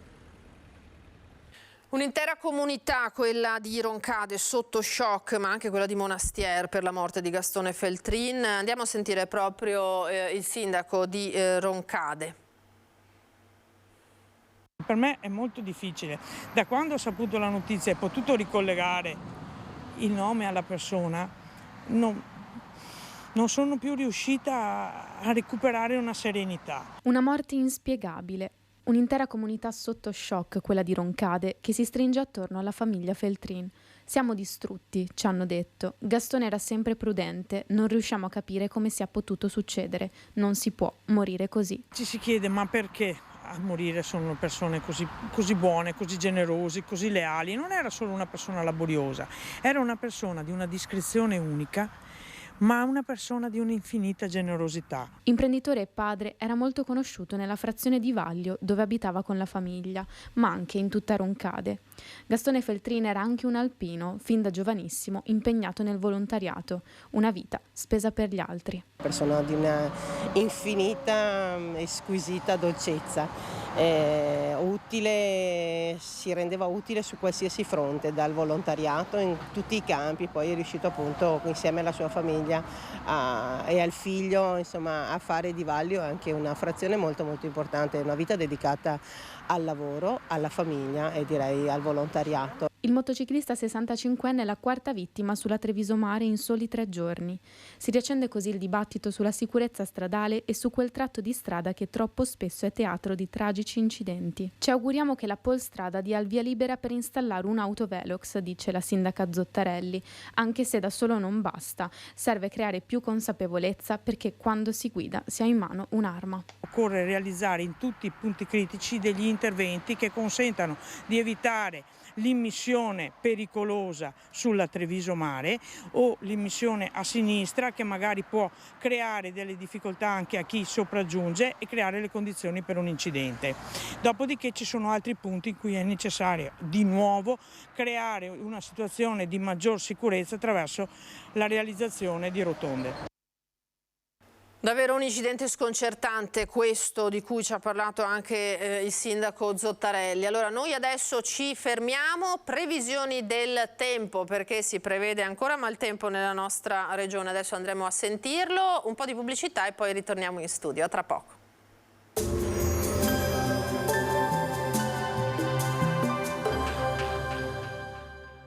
Portaci gli oggetti, i mobili, i vestiti che non usi più. Da noi, Guadagni, ex novo mercatino dell'usato. Aperto 7 giorni su 7, via Vicenza 23, Vedelago. Bentrovati al meteo. Prosegue l'antagonismo tra la circolazione anticiclonica e una situazione più dinamica con impulsi freschi da nord-est. Martedì 13 giugno, tempo buono ma con qualche disturbo. Vediamo allora insieme il dettaglio. Sul Veneto cielo irregolarmente nuvoloso con fasi di schiarite alternate ad addensamenti. Per quanto riguarda le precipitazioni invece la probabilità sarà alta in montagna, specie al pomeriggio. Qualche sporadico fenomeno potrebbe portarsi fin verso l'entroterra pianeggiante. Temperature in diminuzione, minime tra 14 e 18 gradi, massime tra 22 e 25 gradi all'incirca. Ci spostiamo ora sul Friuli Venezia Giulia. Anche in questo caso avremo una residua nuvolosità, ma si avranno anche delle schiarite, qualche pioggia o rovescio sulla zona montana e localmente anche in pianura. Temperature minime tra 16 e 20 gradi, massime sui 23-25 gradi. Infine diamo uno sguardo alla situazione del Trentino Alto Adige, dove avremo sole e nubi con qualche rovescio anche temporalesco, specie nelle ore più calde. Temperature minime intorno ai 16-18 gradi, massime sui 26-27 gradi all'incirca. Dal meteo di Antenna 3 per ora è tutto, grazie per l'attenzione. Arrivederci.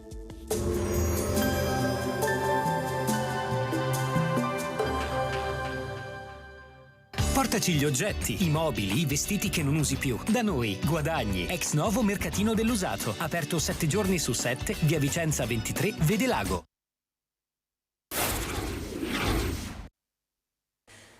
Di nuovo in diretta, ben ritrovati con la prima edizione di Antenna 3 in questa giornata. Avete visto le nostre finestre sulla politica, naturalmente con il cordoglio per la morte di Silvio Berlusconi, ma anche con la cronaca e poi i collegamenti che stiamo facendo da Padova. Oggi 13 di giugno si sta celebrando Sant'Antonio con davvero migliaia di persone che hanno raggiunto Padova e che lentamente stanno sfilando all'interno della Basilica per omaggiare il santo, per una preghiera, per partecipare alla messa. Torneremo più tardi a collegarci coi colleghi a Padova. Adesso presento i prossimi ospiti. Ho qui accanto a me Angela Trevisin, buongiorno e ben trovata, buongiorno. Assessore all'istruzione e alla cultura del comune di Silea. E dovrebbe essere collegato forse telefonicamente in questo momento.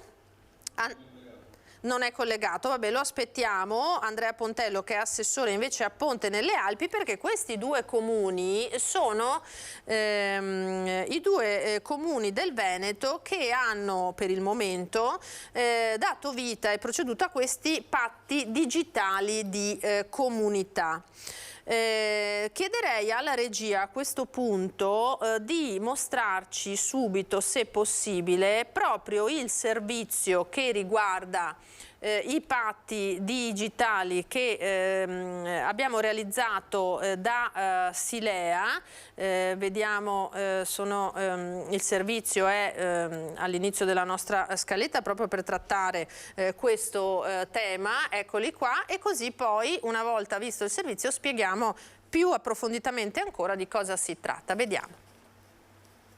Un giorno importante per Silea, perché oggi viene lanciato il patto digitale, ovvero questa alleanza educativa tra genitori, scuola e amministrazione comunale per gestire quello che è il benessere digitale dei nostri figli. Benessere digitale che si sviluppa grazie alla partecipazione attiva dei genitori, che per primi hanno chiesto all'amministrazione di Silea di intervenire a supporto di progetti educativi per insegnare ai più giovani l'uso corretto dei social e del web senza incorrere in rischi e pericoli. Un progetto che si inserisce nell'ambito della ricerca promossa dall'Università Milano Bicocca e che nel comune si è svolto insieme all'associazione MEC, Media Educazione Comunità. Quello che ci ha fatto decidere come amministrazione comunale di Silea di accantonare anche una voce di bilancio per sostenere questa progettualità è proprio il fatto che ci fosse un rigore scientifico, una ricerca in corso e diciamo un supporto di competenza che potesse sostenere la richiesta dei genitori in modo adeguato. È grazie alle competenze esterne di chi si occupa di educazione digitale che i genitori, riuniti a un tavolo, hanno potuto condividere esperienze e necessità per costruire insieme un percorso educativo per se stessi e per i propri figli, orientato all'uso e alla gestione dei device. Ci rendiamo conto che più che benessere delle volte sono fonte di malessere, appunto perché risulta difficile imparare a gestire i tempi di esposizione, l'età per esempio a cui possono accedere ai social media oppure determinati device, ai videogame e ad altre cose. Quindi per noi è stato fondamentale poterci confrontare e cercare nelle istituzioni e nell'associazione MEC una guida che ci potesse in qualche modo aiutare a trovare una soluzione, insomma, per venire a capo di questo progetto educativo. Sono due i patti redatti dai genitori, uno per la scuola dell'infanzia e primaria, l'altro per la scuola secondaria di primo grado. Sono la base per la creazione di un'alleanza tra figure educative che si impegnano a dare ai ragazzi gli strumenti necessari per affrontare quotidianamente anche i rischi del mondo digitale. Ecco qua, questa è la spiegazione nel servizio che ha fatto la nostra Edi Caliman su questa iniziativa. Allora Angela, un po' è stato spiegato già nel servizio, ma da dove è nata l'esigenza di affrontare questo tema? Perché allora le famiglie e la scuola, ognuno per conto proprio, cercano di gestire un pochino questa convivenza dei ragazzi con i dispositivi tecnologici, eccetera, che non è sempre semplice e soprattutto che rischia di condizionare pesantemente la loro vita e le relazioni con gli altri. Sì, allora il contesto all'interno del quale abbiamo operato è una forte alleanza che da tempo, da anni, esiste tra l'istituto comprensivo, la componente genitoriale e l'amministrazione comunale. Cioè il focus sull'educazione, sull'idea di comunità educante è uno delle azioni principali della nostra amministrazione comunale e credo che i genitori questo nel tempo l'abbiano respirato, l'abbiano capito e si sono proprio rivolti al sindaco prima battuta e poi a me proponendo facciamo qualcosa insieme perché questo utilizzo dei dispositivi digitali sta diventando per noi una difficoltà e abbiamo necessità del vostro supporto, del vostro aiuto. E davvero questa idea di comunità educante che condividiamo anche con l'istituto comprensivo, con la dirigente attuale Maria Pia D'Avanzo, ma anche con chi l'ha preceduta, ha permeato un po' le azioni che riguardano la comunità di Silea e quindi i genitori nel momento in cui si sono rivolti a noi sapevano che avrebbero trovato un interlocutore insomma, disposto ad accogliere la loro richiesta, ed è per questo che ci siamo attivati andando un po' alla ricerca di chi fosse anche nel territorio nazionale chi si stava occupando in termini anche di scientificità e di rigore su questi temi, e purtroppo ci siamo accorti che è un'esperienza molto recente questa, di mettersi insieme per trovare delle regole condivise. È un tema molto delicato perché riguarda l'educazione dei propri figli, e siamo abituati a pensare che l'educazione dei propri figli sia dentro le mura della propria casa. In realtà questo poi è un tema che coinvolge la scuola, che coinvolge le attività ricreative nelle quali i ragazzi sono impegnati, ma riguarda anche le istituzioni, perché la letteratura scientifica su quanto adesso l'impatto dei dispositivi digitali abbia delle ricadute sull'apprendimento, sul benessere, appunto anche la qualità di vita degli adolescenti, questa letteratura scientifica sta cominciando ad emergere, e quindi insomma è una responsabilità anche di chi amministra un territorio farsi carico di questa dimensione che non può essere confinata solo al privato e all'individuale, ed è in questa ottica che ci siamo riuniti e messi insieme. E credo che sia insomma la forza di questa progettualità, e appunto sappiamo che siamo tra i primi in Veneto, e ci auguriamo che presto questo possa essere invece un terreno di confronto anche con molte altre realtà.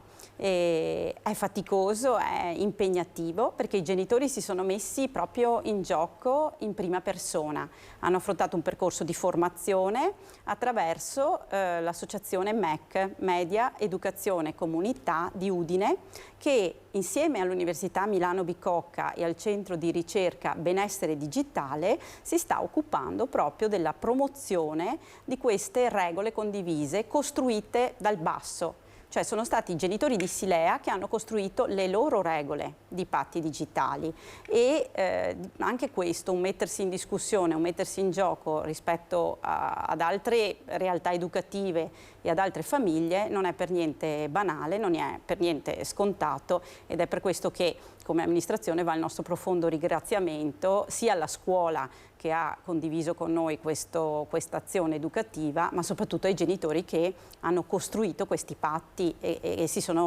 hanno dedicato il loro tempo per la collettività. Abbiamo l'assessore di Ponte nelle Alpi, Andrea Pontello, collegato al telefono. Assessore, buongiorno. Buongiorno a tutti. Grazie per la sua partecipazione. Si ritrova nelle parole dell'assessore Trevisin, voi e Silea avete avuto il medesimo slancio di fare qualcosa e di metterlo nero su bianco rispetto a questa tematica. Esatto, è così, mi ritrovo, il percorso è stato più o meno analogo, una iniziativa partita dal basso, partita dalle famiglie, le quali ci hanno contattato l'amministrazione, appunto per fare rete, per vivere meglio la rete, o meglio in generale per avere maggior consapevolezza dell'uso degli strumenti digitali. Subito hanno trovato la disponibilità dell'amministrazione comunale, che anzi è stata molto contenta di poter condividere questo percorso, ma subito dopo direi che c'è stata una grande disponibilità da parte anche degli enti e degli altri intorno, a partire dall'istituto comprensivo, poi dalle scuole in rete, un'associazione appunto di scuole, e poi successivamente anche da altre istituzioni ed enti del territorio. Ecco, quali sono un pochino, noi vediamo per esempio, l'avevamo visto anche nel servizio su Silea prima, messi appunto nero su bianco quelli che sono un pochino delle regole, chiamiamole così, dei suggerimenti perché l'esistenza non venga condizionata eccessivamente, travolta in alcuni casi dall'uso di quelle che sono delle protesi digitali che ci portiamo dietro tutti quanti, ma che nei ragazzi piccoli, medi e grandi possono naturalmente creare delle problematiche. Abbiamo visto una serie di regole per quanto riguarda Silea. Voi a Ponte nelle Alpi come avete messo nero su bianco questi buoni propositi, e appunto il coinvolgimento delle famiglie è stato problematico oppure no? Ma proprio così, anche per noi la nostra esperienza è stata di non voler dare delle imposizioni, non voler dare dei divieti, ma piuttosto costruire un percorso condiviso, e quindi c'è l'invito ad aderire al patto, ad una solidarietà reciproca per poter vivere in modo più consapevole gli strumenti digitali. Ci sono delle regole base molto semplici. La prima è quella di posticipare un po' l'uso del cellulare alla seconda media, il momento in cui viene dato un cellulare ai propri figli. C'è un primo periodo di verifica e quindi di limitazione nell'uso della navigazione, e poi un'altra invece modalità, un'altra regola diciamo che è familiare, cioè quella che in determinati orari non si usa il cellulare. Gli studenti hanno fatto anche un percorso attraverso la scuola, attraverso degli incontri formativi a scuola, riguardato circa un centinaio di studenti della prima media. È un percorso che ha dato degli ottimi risultati e pochi giorni fa sono stati consegnati i primi patentini digitali. Vedo con soddisfazione che i primi a essere soddisfatti di questo percorso sono proprio i ragazzi che utilizzano il cellulare, hanno maggiore consapevolezza, hanno maggiore capacità e anche con più o meno facilità sono stati in grado di sganciarsi un po' dall'uso dello smartphone, ma non per questo di non utilizzarlo, ma utilizzarlo consapevolmente. Perché anche i ragazzi sono i primi ad aver bisogno di indicazioni, evidentemente. Allora, leggiamo anche qui qualcosina. Per quanto riguarda la scuola dell'infanzia e la primaria, diciamo che torniamo a quello che stava dicendo l'assessore Pontello. Proteggere le relazioni a tavola senza schermi. Questo è un tentativo che generalmente i genitori tentano di fare, insomma, provano a fare per condividere il momento di colazione, pranzo, cena senza la mediazione o la presenza ingombrante di tablet, telefoni. Proteggere il sonno poi, niente schermi nella camera da letto del bambino, dei bambini, TV, tablet o smartphone. Sappiamo poi che anche le aziende sanitarie su questo sono abbastanza feroci, perché ricordano che le stimolazioni anche visive e insomma che arrivano al cervello dagli schermi rendono difficoltoso l'addormentamento, rendono il sonno più complicato. Un orario giornaliero massimo, non superare mai le 2 ore di esposizione agli schermi, gli schermi negli spazi comuni della casa non chiusi nelle camerette. Questo è molto importante, perché sappiamo che poi con la crescita dei ragazzi ci sono tutta una serie di problematiche che possono legarsi a questo, per favorire il monitoraggio dei contenuti fruiti. Questa è una cosa che mi piace in particolare, andare nella natura e favorire la manualità, favorire lo stimolo ad altri interessi, ad attività alternative all'uso del digitale. Il ritorno alla natura sarebbe auspicabile anche se non stessimo parlando di dispositivi elettronici, tecnologici, ma purtroppo non tutti vivono nella natura. Ponte nelle Alpi, Silea sono 2 comuni in cui in realtà basta aprire la porta e si trovano scenari magnifici, per cui sinceramente motivo in più. Condivisione delle regole con chi sta con nostro figlio, anche questo importantissimo, perché se poi dal nonno, dallo zio, la babysitter fanno l'esatto contrario, più complesse naturalmente le regole per quanto riguarda i ragazzi più grandi, vero assessore Trevisin? Sì, diciamo che diventano più complesse per i ragazzi, ma forse anche per gli adulti, perché c'è un po' l'idea che poi si autogestiscono, che più grandi diventano, meno debba essere, no, il nostro ruolo genitoriale. Questo è un presupposto veramente da rimettere in discussione. Anzi, una sottolineatura che farei è che questi patti digitali, noi ci stiamo concentrando sulle regole per i ragazzi, ma sono patti digitali da condividere con l'adulto in primis, per cui se è vero che ci proteggiamo da una tavola senza schermi, questo vale anche quando siamo al ristorante o quando siamo in pizzeria, e sempre di più abbiamo visto come gli adulti, per stare tranquilli, mettano invece il cellulare davanti ai ragazzi. Per quanto riguarda però appunto la scuola di primo grado, il gruppo di Silea addirittura insomma auspica questa introduzione per esempio dello smartphone personale in terza media, con un accompagnamento durante l'estate che precede la terza media di condivisione del supporto con appunto la presenza genitoriale, e fino ai 14 anni, e questo è anche un aspetto molto significativo e ci siamo resi conto molto sottovalutato, il fatto che i genitori abbiano l'uso e il controllo in totale libertà del dispositivo dei figli, perché c'è un po' una falsa idea di privacy per cui il cellulare di mio figlio di 12 anni io non lo guardo perché è suo, ci sono le sue cose, ma c'è una responsabilità genitoriale di cui dobbiamo insomma rimanere consapevoli e metterla in atto, ecco. Quindi questi sono aspetti importanti. Un'altra cosa che mi sento di dire che è stata condivisa e che ha dato forza al gruppo di genitori è che queste regole valgono, certo, sono patti che ognuno stabilisce all'interno del proprio nucleo familiare, ma sono patti di comunità, il che rende anche più fluide certe relazioni di socialità nel quale abbiamo condiviso delle regole, ed è stato ripetuto più volte dai genitori. Questo ci dà la serenità di andare a fare la pizza di classe, noi che abbiamo sottoscritto il patto, e di non doverci dire che per questa sera i cellulari possono stare nelle borse e non è necessario che, se siamo attorno a un momento di festa e di condivisione, l'intrattenimento passi attraverso la visione di uno schermo. Quindi direi che la forza anche per i più grandi è nel sapere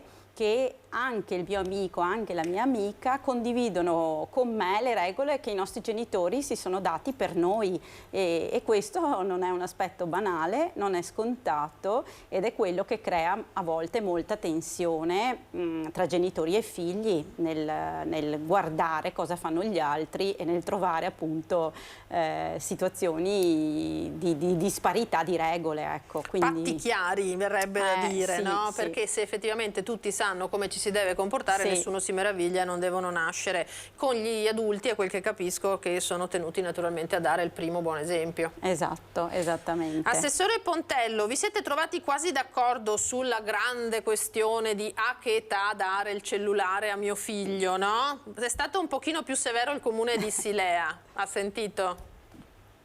Sì, d'altronde più o meno le tappe sono analoghe anche come periodo. C'è stata all'inizio un po' di attesa, di discussione per decidere la data, ma poi è venuta da sé perché sembrava effettivamente l'età giusta, quella alla fine della seconda media nel caso. Devo dire però dalle dichiarazioni che hanno fatto gli ragazzi stessi, alcune addirittura entusiaste di queste iniziative e anche del percorso che hanno fatto assieme ad alcuni esperti, e in particolare tra gli enti che hanno partecipato, anche la Polizia di Stato, dicevano qualcuno: ho scoperto di avere un fratello o di avere una sorella, qualcuno ho scoperto di avere un nonno che ha un orto, che ha un campo, e sono andato a dargli una mano. Quindi effettivamente nei periodi in cui il cellulare rimane spento si trovano delle altre attività, si scoprono intorno della natura, degli spazi, delle persone, delle relazioni. Quindi relazione in questi momenti, relazione tra famiglie, è indubbiamente una bella iniziativa di comunità, come diceva la collega di Silea. Sì, fa un po' specie, no? Sentirsi dire questa cosa. Cosa ne dice, Assessore? Assolutamente sì. Angela. Sì, e mi viene da dire anche che noi ci siamo rivolti alla fascia dell'infanzia, ma io credo che un grosso investimento vada fatto anche sulla neogenitorialità, perché quando si arriva a 3 anni e a 3 anni si è già pensato che un sostituto del ciuccio sia lo schermo. Guardate, mi è capitato proprio di recente di assistere a uno spettacolo di danza, quindi coinvolgimento visivo, musiche, luci, e c'erano dei genitori che per assistere allo spettacolo dove i fratellini stavano danzando avevano in braccio bambini di 2 anni, di 1 anno, tutto il tempo del saggio con il cellulare.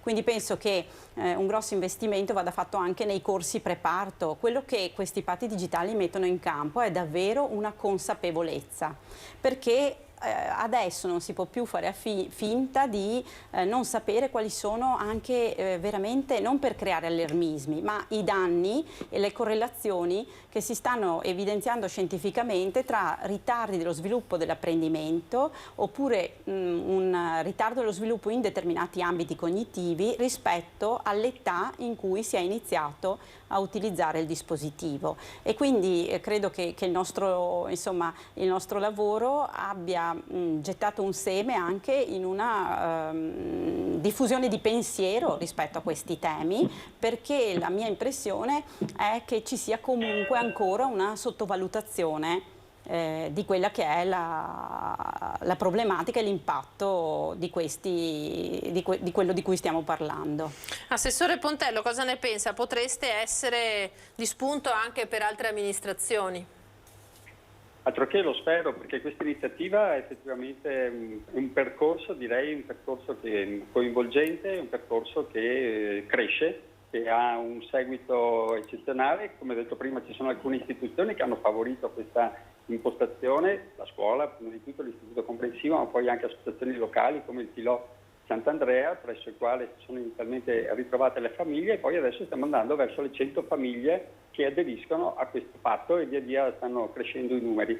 I ragazzi abbiamo già detto che hanno ottenuto molte informazioni, quindi sono molto più consapevoli sull'uso del cellulare, ma indubbiamente si riscontra che anche i familiari, io stesso ho tentato di mettermi alla prova e devo dire che insomma questa assenza del cellulare in determinate ore fa solo bene.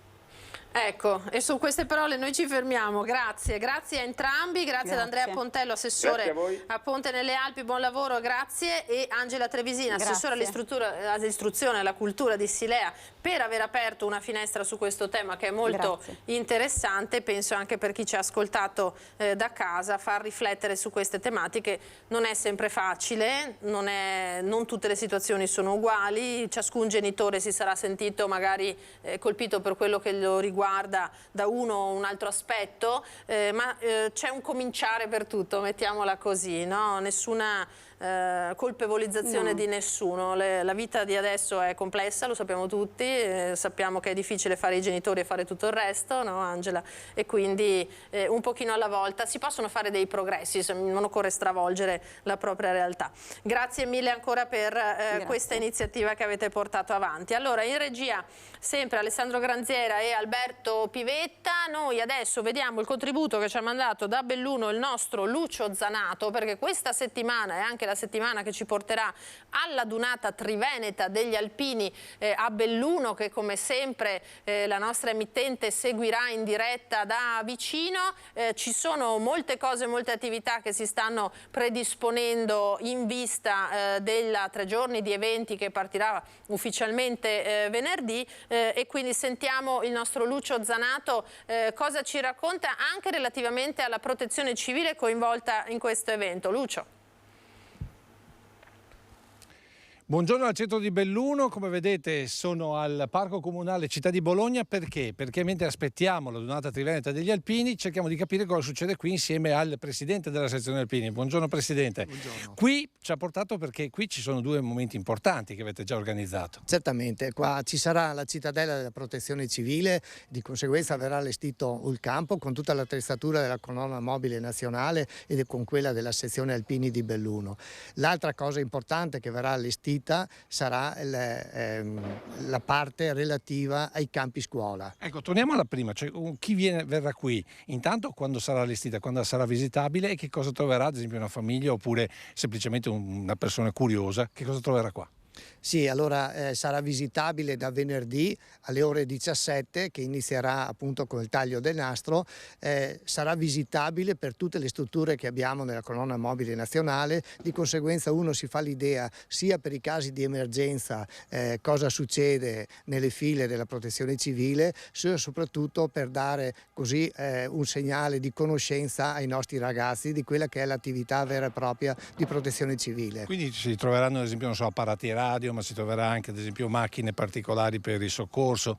Certo, si troverà tutta la parte anche proprio attrezzatura con le ruspe, con tutto quanto quello che è l'attrezzatura per la parte invernale, per esempio quando c'è troppa neve e quant'altro, ci saranno i droni, ci sarà l'attrezzatura per la palestra di roccia, tutte quelle attività di alpinistica che noi facciamo. Qui si troveranno tutte le varie specialità, quella subacquea, quella sanitaria, eccetera, che noi abbiamo all'interno della nostra protezione civile. Insomma, bisogna dire è un'occasione che insomma non capita una volta all'anno di fatto, quindi da visitare senz'altro. Una volta ogni più anni, perché purtroppo non è che a Belluno abbiamo queste strutture, dobbiamo beneficiare di quello che è la colonna mobile nazionale che ci ha messo a disposizione questo, e quindi ne faremo tesoro di questa attività proprio per la divulgazione ai giovani e alla cittadinanza di Belluno. A proposito di giovani, lei prima ha detto che c'è un'altra parte che noi vediamo dietro alle nostre spalle, che è il giardino di quella scuola, che è dedicata proprio ai giovani. Che cosa farete lì? Lì verrà allestito quello che è la cittadella, diciamo, dei campi scuola, quindi verrà messo una struttura in grado di ospitare degli schermi che fanno vedere quelle che sono le immagini dell'attività formativa dei campi scuola. Saranno presenti con noi oltre 30 ragazzi dei vari campi scuola di tutta Italia che si fermeranno 3 giorni e che illustreranno ai ragazzi bellunesi e a tutti gli ospiti che arriveranno quello che è l'attività specifica. Ecco, raccontiamo un po' che cos'è un campo scuola, perché qualcuno non lo sa. Il campo scuola è un'attività che è della durata di 15 giorni che serve appunto per formare sugli aspetti così che noi alpini intendiamo vivere, dalla formazione di chi è e cos'è lo Stato italiano, i valori della bandiera, i valori dei nostri simboli, a quello che è l'attività specifica sulla sicurezza, sull'operatività di una protezione civile e su quelle che sono tutte le varie attività che noi facciamo, comprese quelle sportive, comprese quelle di visita ai luoghi storici della Grande Guerra, in maniera tale che i giovani possano avere una formazione in tutta questa cultura che altrimenti andrebbe persa. Ecco, un reclutamento che può incominciare da che anno? Cioè chi è che può frequentare questi campi scuola e fino a che età? Allora i ragazzi che possono frequentare i campi scuola sono ragazzi dai 16 ai 25 anni e non le nascondo che abbiamo tanti ragazzi che ripetono anche l'esperienza di più di una volta nei campi scuola perché la trovano formativa e soprattutto si creano delle amicizie che sono altrimenti impensabili. Ecco, quindi una buona occasione per venire a capire di più partendo proprio da venerdì, giusto? Certo, vi aspettiamo tutti numerosi, proprio queste iniziative che abbiamo voluto mettere in campo proprio per dare questo senso di chi sono gli alpini e cosa fanno gli alpini. Ecco, per ultimo invece alle nostre spalle, ma Nicoletta adesso lo fa vedere, qui in Piazza Piloni avete organizzato il punto, diciamo così, di ristoro, di ritrovo, per stare insieme, per raccontarsi qualcosa, bevendo, mangiando qualcosa. Sì, no, non si può non dare la possibilità anche di di un senso di stare in amicizia mangiando e bevendo qualcosa, quindi qua ci sarà la nostra cittadella della ristorazione, il quale ci permetterà proprio di stare assieme, di fare festa e sarà un'occasione proprio per rinnovare anche tante amicizie e tante riconoscenze che ci saranno durante questo raduno. Grazie Presidente, adesso restituisco la linea allo studio. Grazie al nostro Lucio Zanato e al suo ospite, un'attesa, lo avete sentito, carica quella per la donata triveneta degli alpini. Torniamo nella Marca Trevigiana dove, lo sapete, è in corso un dibattito sugli aumenti previsti per i costi, i biglietti del trasporto pubblico locale. CGIL, Filtesp, CGIL Treviso hanno presentato i risultati dell'indagine sulla percezione di utenti e lavoratori proprio del trasporto pubblico in provincia promossa dalla rete degli studenti medi di Treviso. È emerso soprattutto come elemento critico la scarsità di frequenza delle corse e la poca copertura di alcuni territori.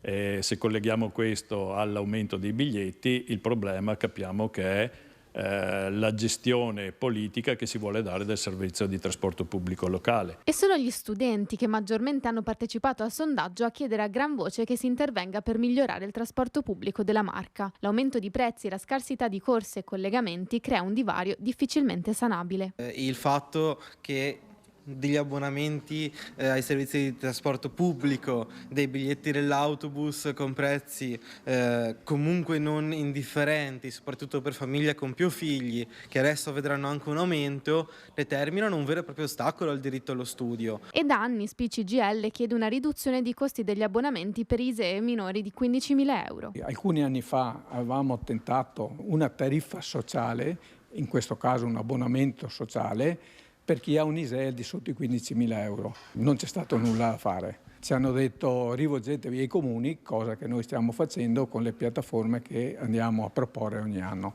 E molti comuni ci stanno dando retta. Secondo i rendiconti dei bilanci regionali, il Veneto è al penultimo posto per investimenti sul trasporto pubblico locale. Da parte di CGIL le soluzioni per migliorare il servizio esistono, ma per farlo servono fondi. Per questo il sindacato chiede un intervento deciso da parte della Regione. Pensiamo che la Regione debba in qualche maniera impegnare dei fondi, dei contributi da parte del bilancio regionale per due questioni. Uno, per fornire un servizio pubblico, compito del pubblico, e l'altro per provare a dare una risposta anche all'impatto ambientale. Fin qui lo avete sentito i sindacati. Allora, tema trasporto pubblico locale nella Marca con gli aumenti. A Vicenza l'altro tema è naturalmente più ampio, è quello della TAV. In queste ultime ore c'è stato un incontro nella sede della provincia tra il commissario straordinario Vincenzo Macello e i sindaci dell'Ovest vicentino interessati dal percorso. TAV, la grande sfida. L'alta velocità promette di cambiare la dimensione dei trasporti su rotaia, un patto per il futuro che però inizia già oggi con l'impegno di tutti i paesi che verranno attraversati dai binari da ovest a est. Nel tratto Verona-Vicenza i lavori sono già iniziati e procedono puntuali. Sulla tratta Verona-Vicenza siamo ad oggi a un 32% di avanzamento dei lavori, è un progetto che complessivamente è di circa 2 miliardi e 700 milioni, i cantieri sono tutti operativi, sono attivi, siamo assolutamente nei tempi, quindi ultimazione dei lavori di questo progetto previsto anche con quota di finanziamento in PNRR a giugno 2026. Pensieri e parole di Vincenzo Macello, il commissario straordinario per la TAV che oggi è approdato a Vicenza. Nel palazzo della provincia, alla presenza del prefetto, va di scena un incontro fiume con i sindaci dei comuni coinvolti dai lavori. Montebello, Montecchio, Brendola, Lonigo, Altavilla, Creazzo e Sovizzo. Focus anche sulla strada provinciale del Melaro che corre parallela al cantiere TAV e quindi bisogna capire come verrà coinvolta. Le tre ipotesi rimangono la chiusura totale, che mi sembra si possa scartare, la chiusura alternata con della viabilità alternativa in loco, oppure un prolungamento dei tempi con un restringimento delle due carreggiate e il mantenimento delle due carreggiate. Coinvolta pure Vicenza, con un progetto che va ancora definito sull'attraversamento della città. Al summit c'è anche il nuovo sindaco Giacomo Possamai che mette in evidenza il nodo di Ponte Alto. Parliamo di Via degli Scaligeri, quindi di fatto della grande tangenziale che da Vicenza Ovest porta verso l'Albera e quindi bloccare quella viabilità sarebbe pesantissimo. RFI sta studiando modalità alternative per evitare di mandare la città in blocco. Per noi questa è una grande priorità. L'altro grande tema è la stazione ferroviaria dove la viabilità verrà modificata. Noi chiediamo che la stazione resti in superficie e che venga portata invece in sotterranea la viabilità davanti alla stazione. Palazzo della provincia blindatissimo per il summit, mentre fuori c'è la protesta dei no TAV che chiedono una moratoria. Protestiamo perché il TAV a Vicenza è e sarà un macello e quindi che questa famosa moratoria che era stata citata prima della fine della campagna elettorale venga messa in atto e la città possa discutere democraticamente del proprio futuro.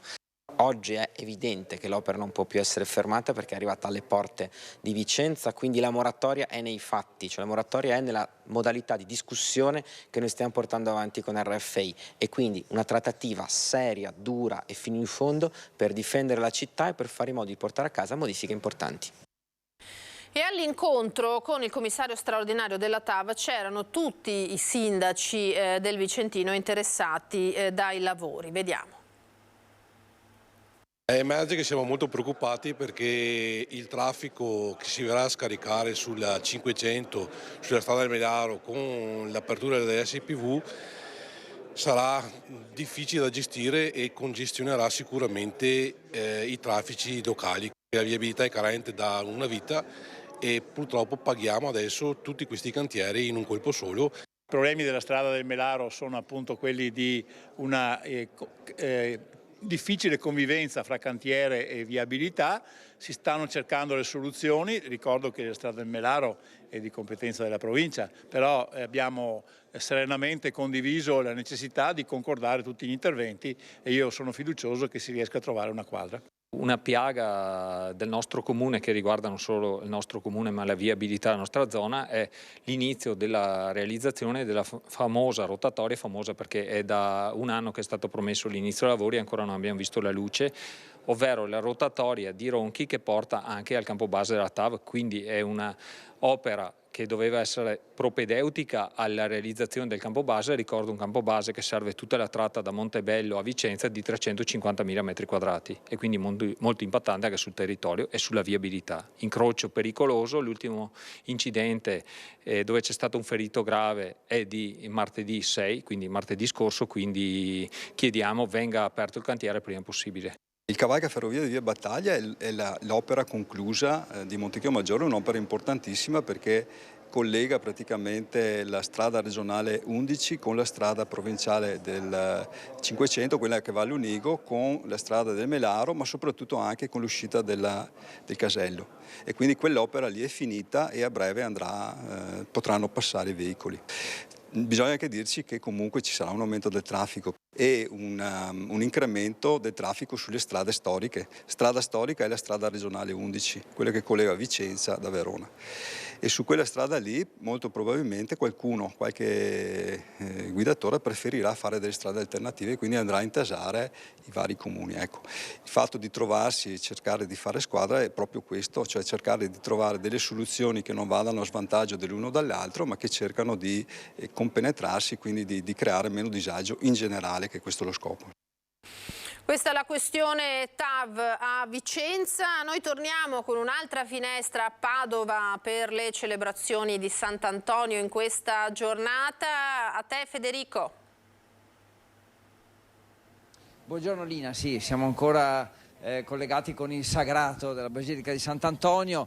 La situazione adesso è più tranquilla perché i pellegrini sono in attesa della prossima messa che sarà alle 15:30, poi alle 17 la celebrazione che si concluderà con la processione, quindi Sant'Antonio uscirà, la statua di Sant'Antonio uscirà a bordo di un'auto della Polizia di Stato e partirà per un percorso di 6 chilometri. Lo so che sono 6 chilometri perché il nostro Simone Merlo, che è qui con me, poi dovrà farseli, ma lo farà con grande piacere a piedi per seguire ovviamente la processione insieme ai nostri colleghi che animeranno la diretta che su Rete Veneta è partita alle 5:30 di questa mattina e si chiuderà alle 22:30 circa con la chiusura delle porte. Allora dicevo, il sagrato, e Simone vi mostra, poi un particolare può essere c'è la statua del Gattamelata chiusa per lavori, vedete che c'è il cantiere, e poi Simone mostriamo anche alcune case che hanno la bandiera, lo stendardo insomma di Sant'Antonio. Chi abita qui poi espone questi tendardi e da lì poi dalle terrazze assisterà alla processione che immagino partirà da qui verso le 18:30. Andiamo a vedere anche la consegna del pane, poi ti ridò la linea, Lina, però è un altro aspetto significativo della giornata, quella del pane benedetto che viene offerto ai fedeli. Buongiorno, siamo in diretta, volevamo chiedervi come sta andando. Molto bene, c'è tantissima gente, è veramente incredibile vedere pellegrini da ogni parte del mondo, è proprio il caso di dirlo. È passata addirittura prima una ragazza che è venuta da Città del Messico, quindi dall'Australia, giusto Rosa, e quindi veramente apre il cuore. Come funziona? Noi distribuiamo il pane benedetto, che è un'antica tradizione, la mamma, la tradizione del pane, in 2 parole, la mamma sentiva la predicazione di Sant'Antonio, il bambino le era scappato, il piccolo Tommasino, e ha pregato Sant'Antonio se era morto, di riportarlo in vita, e gli aveva detto: ti donerò tanto pane quanto pesa il mio bambino. Il bimbo è tornato in vita e da allora c'è questa antichissima tradizione. E voi quindi nei giorni precedenti alla festa Prepariamo il pane, è un modo per raccogliere fondi per poi destinarlo alle persone più in difficoltà, ovviamente.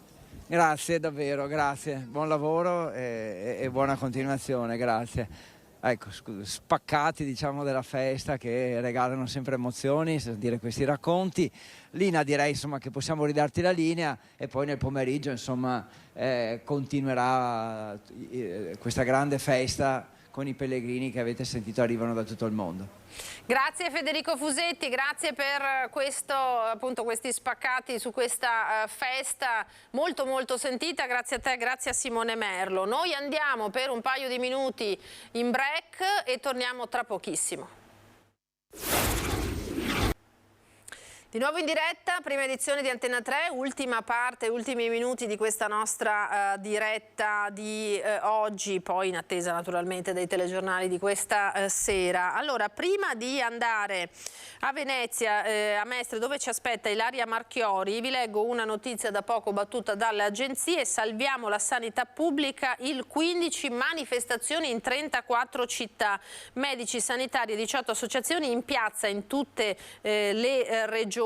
Si svolgeranno sit-in, assemblee e incontri per denunciare i pericoli che minano la sostenibilità del servizio sanitario nazionale e sollecitare interventi per scongiurare il collasso del sistema. Sit-in davanti al Ministero dell'Economia e delle Finanze è previsto a Roma, a cui parteciperanno i segretari nazionali delle sigle promotrici, tra cui la ANAO, Assomed, insomma le sigle appunto di categoria, e poi anche i sindacati. Manifestazioni si terranno, abbiamo detto, in tutte le regioni. Per quanto riguarda il Veneto, la città prescelta sarà Padova, ma vediamo anche in realtà presidi a Portogruaro, Conegliano, Legnago, Jesolo, Malcesine, Marzana, San Bonifacio, San Donà, quindi davvero capillare per quanto riguarda la nostra regione. Adesso ci colleghiamo con la nostra Ilaria Marchiori, perché è caldissimo a Venezia il tema dei borseggi. Sentiamo Ilaria, buongiorno. Sì, buongiorno allo studio, buongiorno ai nostri telespettatori. Ci troviamo qui in compagnia del vice sindaco di Venezia Andrea Tomaello e parliamo, come abbiamo fatto soprattutto negli ultimi giorni, di borseggiatori a Venezia, perché sono state pesanti le dichiarazioni del comandante della Polizia Locale di Venezia, Marco Agostini, che ha parlato di vera e propria impunità nei confronti dei borseggiatori. Addirittura, proprio dati alla mano, gli agenti hanno individuato da inizio anno 39 borseggiatori, ma ne sono stati arrestati solamente 2. Vice sindaco, questi sono dati davvero sconfortanti, perché in qualche modo il comune stesso, attraverso anche la polizia locale, cerca di agire, di intervenire, però poi resta comunque l'impunità. Assolutamente sì, è un problema secondo me grave che deve essere risolto, che deve essere preso a cuore anche forse dalle istituzioni nazionali, perché abbiamo visto che non è un problema solo veneziano, ma è un problema anche di tutte le grandi città, dove particolarmente insomma i flussi turistici sono notevoli. Abbiamo visto Milano, abbiamo visto Roma, abbiamo visto Firenze, abbiamo visto anche Venezia, e le dichiarazioni del comandante insomma sono pienamente condivisibili, e secondo me bisogna fare qualcosa. La polizia locale nostra ha addirittura una squadra, diciamo, che segue in borghese e cerca di evitare i borseggi, però è anche difficile, perché tante volte insomma lo sconforto poi della polizia locale, di Stato, dei carabinieri è tanto, quando insomma devono portare dentro queste persone e perdono più tempo magari a fare le carte piuttosto che poi questi che stiano dentro. Quindi tante volte si trovano fuori prima, diciamo, i borseggiatori che non i poliziotti che magari stanno dentro in caserma a fare tutta la documentazione necessaria necessaria. Quindi veramente secondo me bisogna trovare una soluzione, deve essere trovata a livello nazionale, bisogna cercare di forse inasprire le pene, ma anche dare una pena certa, in maniera che se uno viene fermato e viene preso che deruba un turista o comunque un cittadino, una persona, deve rimanere in carcere, deve scontare qualche pena. Non può essere come è successo l'altro giorno, che il generale dei carabinieri di Venezia era in borghese, ha preso un borseggiatore e dopo, notizia anche di oggi sui giornali, il giorno dopo questo era già libero. Quindi questa secondo me è una cosa che deve essere risolta a livello nazionale. Noi cerchiamo di fare il possibile, cerchiamo di mettere gli avvisi anche sui mezzi pubblici, adesso li implementeremo, però un piano diciamo per questo a livello nazionale, per inasprire le pene, per dare soprattutto una pena certa, ci deve essere. Anche perché Tomaello non è l'unica, diciamo, quella dei borseggiatori non è l'unica figura con cui purtroppo la città di Venezia, come altre, si va a scontrare, perché lo stesso problema si verifica poi anche con la questione spaccio droga, ad esempio in via Piave. Tantissime volte anche gli appelli stessi al governo del sindaco Brugnaro proprio per poter fare qualcosa. Assolutamente sì, la sicurezza è qualcosa che deve esserci in tutte le città, è qualcosa che i cittadini chiedono e che deve esserci. E quindi penso che intervenire su questo, cercare di fare qualcosa di più forte anche da questo governo, insomma lo auspichiamo, so che ci stanno lavorando perché insomma l'hanno dichiarato e penso che bisogna assolutamente fare qualcosa. Non è possibile che magari anche chi si macchia di piccoli reati alla fine ne può avere anche 10-15, ma va in giro impunito, tranquillo e continua a fare quello che vuole. Purtroppo l'Italia è diventato un paese anche che accetta tutte queste persone che arrivano perché naturalmente sono impuniti, quindi bisogna secondo me cambiare totalmente tendenza e intervenire su questo, sulle carceri, sugli istituti di pena alternativa, sulle pene, insomma fare qualcosa in maniera che possa risolversi il problema e non sicuramente gli episodi o comunque le soluzioni che abbiamo visto nell'emergenza di recente, gli indulti, la legge Cartabia, queste cose qua. Bisogna evitare assolutamente queste cose che facilitano ancora di più tutti questi eventi che non fanno sicuramente bene ai turisti, ma non fanno soprattutto bene anche ai cittadini che vogliono vivere tranquillamente le proprie città. Grazie al vice sindaco di Venezia Andrea Tomaello. Qui da Mestre restituisco la linea allo studio. Grazie a Ilaria Marchiori e Francesca Pezzo, grazie al vice sindaco Tomaello. Noi andiamo a Bibbione adesso per la prima tappa veneta del progetto regionale turismo sociale e inclusivo, con ospite d'onore il campione paralimpico di nuoto Antonio Fantin. Mi occupo pulire i tavoli, andare nei piani, seguire la biancheria, fare le lavatrici, distendere e dare una mano se hanno bisogno. Patrizia è una delle persone che fa parte del progetto regionale Turismo Sociale e Inclusivo nel Veneto, coordinato dall'ULS 4, ma di cui fanno parte le altre aziende sanitarie venete.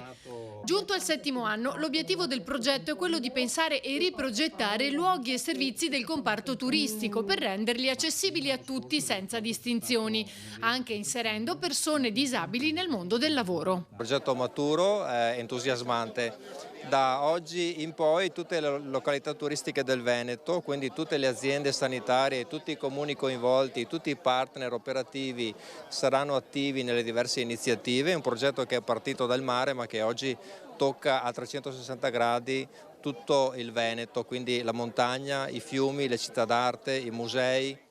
Il progetto è stato presentato a Bibbione, ospite d'onore il campione paralimpico di nuoto Antonio Fantin. Aiuta a vivere quella che è la vacanza, quello che è il luogo di lavoro, quello che è un qualunque aspetto della vita quotidiana in modo normale, senza filtri, senza barriere. Diciamo che gli strumenti che nascono appunto per includere le persone con una disabilità, con una difficoltà, poi come si diceva anche nel corso della presentazione, aiutano e sono a disposizione anche di chi queste difficoltà, vuoi per anzianità, vuoi perché c'è il bambino sulla carrozzina spinto dalla mamma perché è piccolo, è uno strumento che poi diventa accessibile a tutti.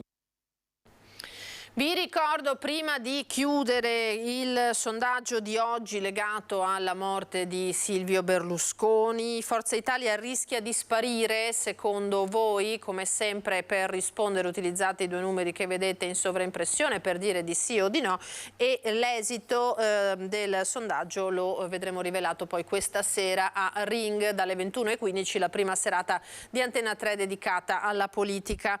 Vi ricordo anche quelli che sono gli ospiti per questa sera del nostro Christian Arboit: Gianangelo Boff della Lega, Vanessa Camani del Partito Democratico. Camani, tra l'altro, che proprio oggi è diventata capogruppo del Partito Democratico in regione dopo l'elezione a sindaco di Vicenza di Giacomo Possamai.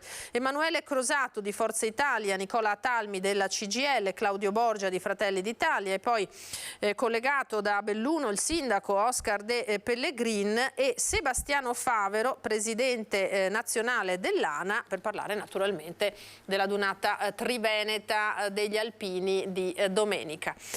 Con Alessandro Granziera e Alberto Pivetta noi ci fermiamo qui, lo spazio per questa diretta è terminato, l'appuntamento è ai telegiornali di questa sera. A voi tutti un buon pomeriggio, arrivederci.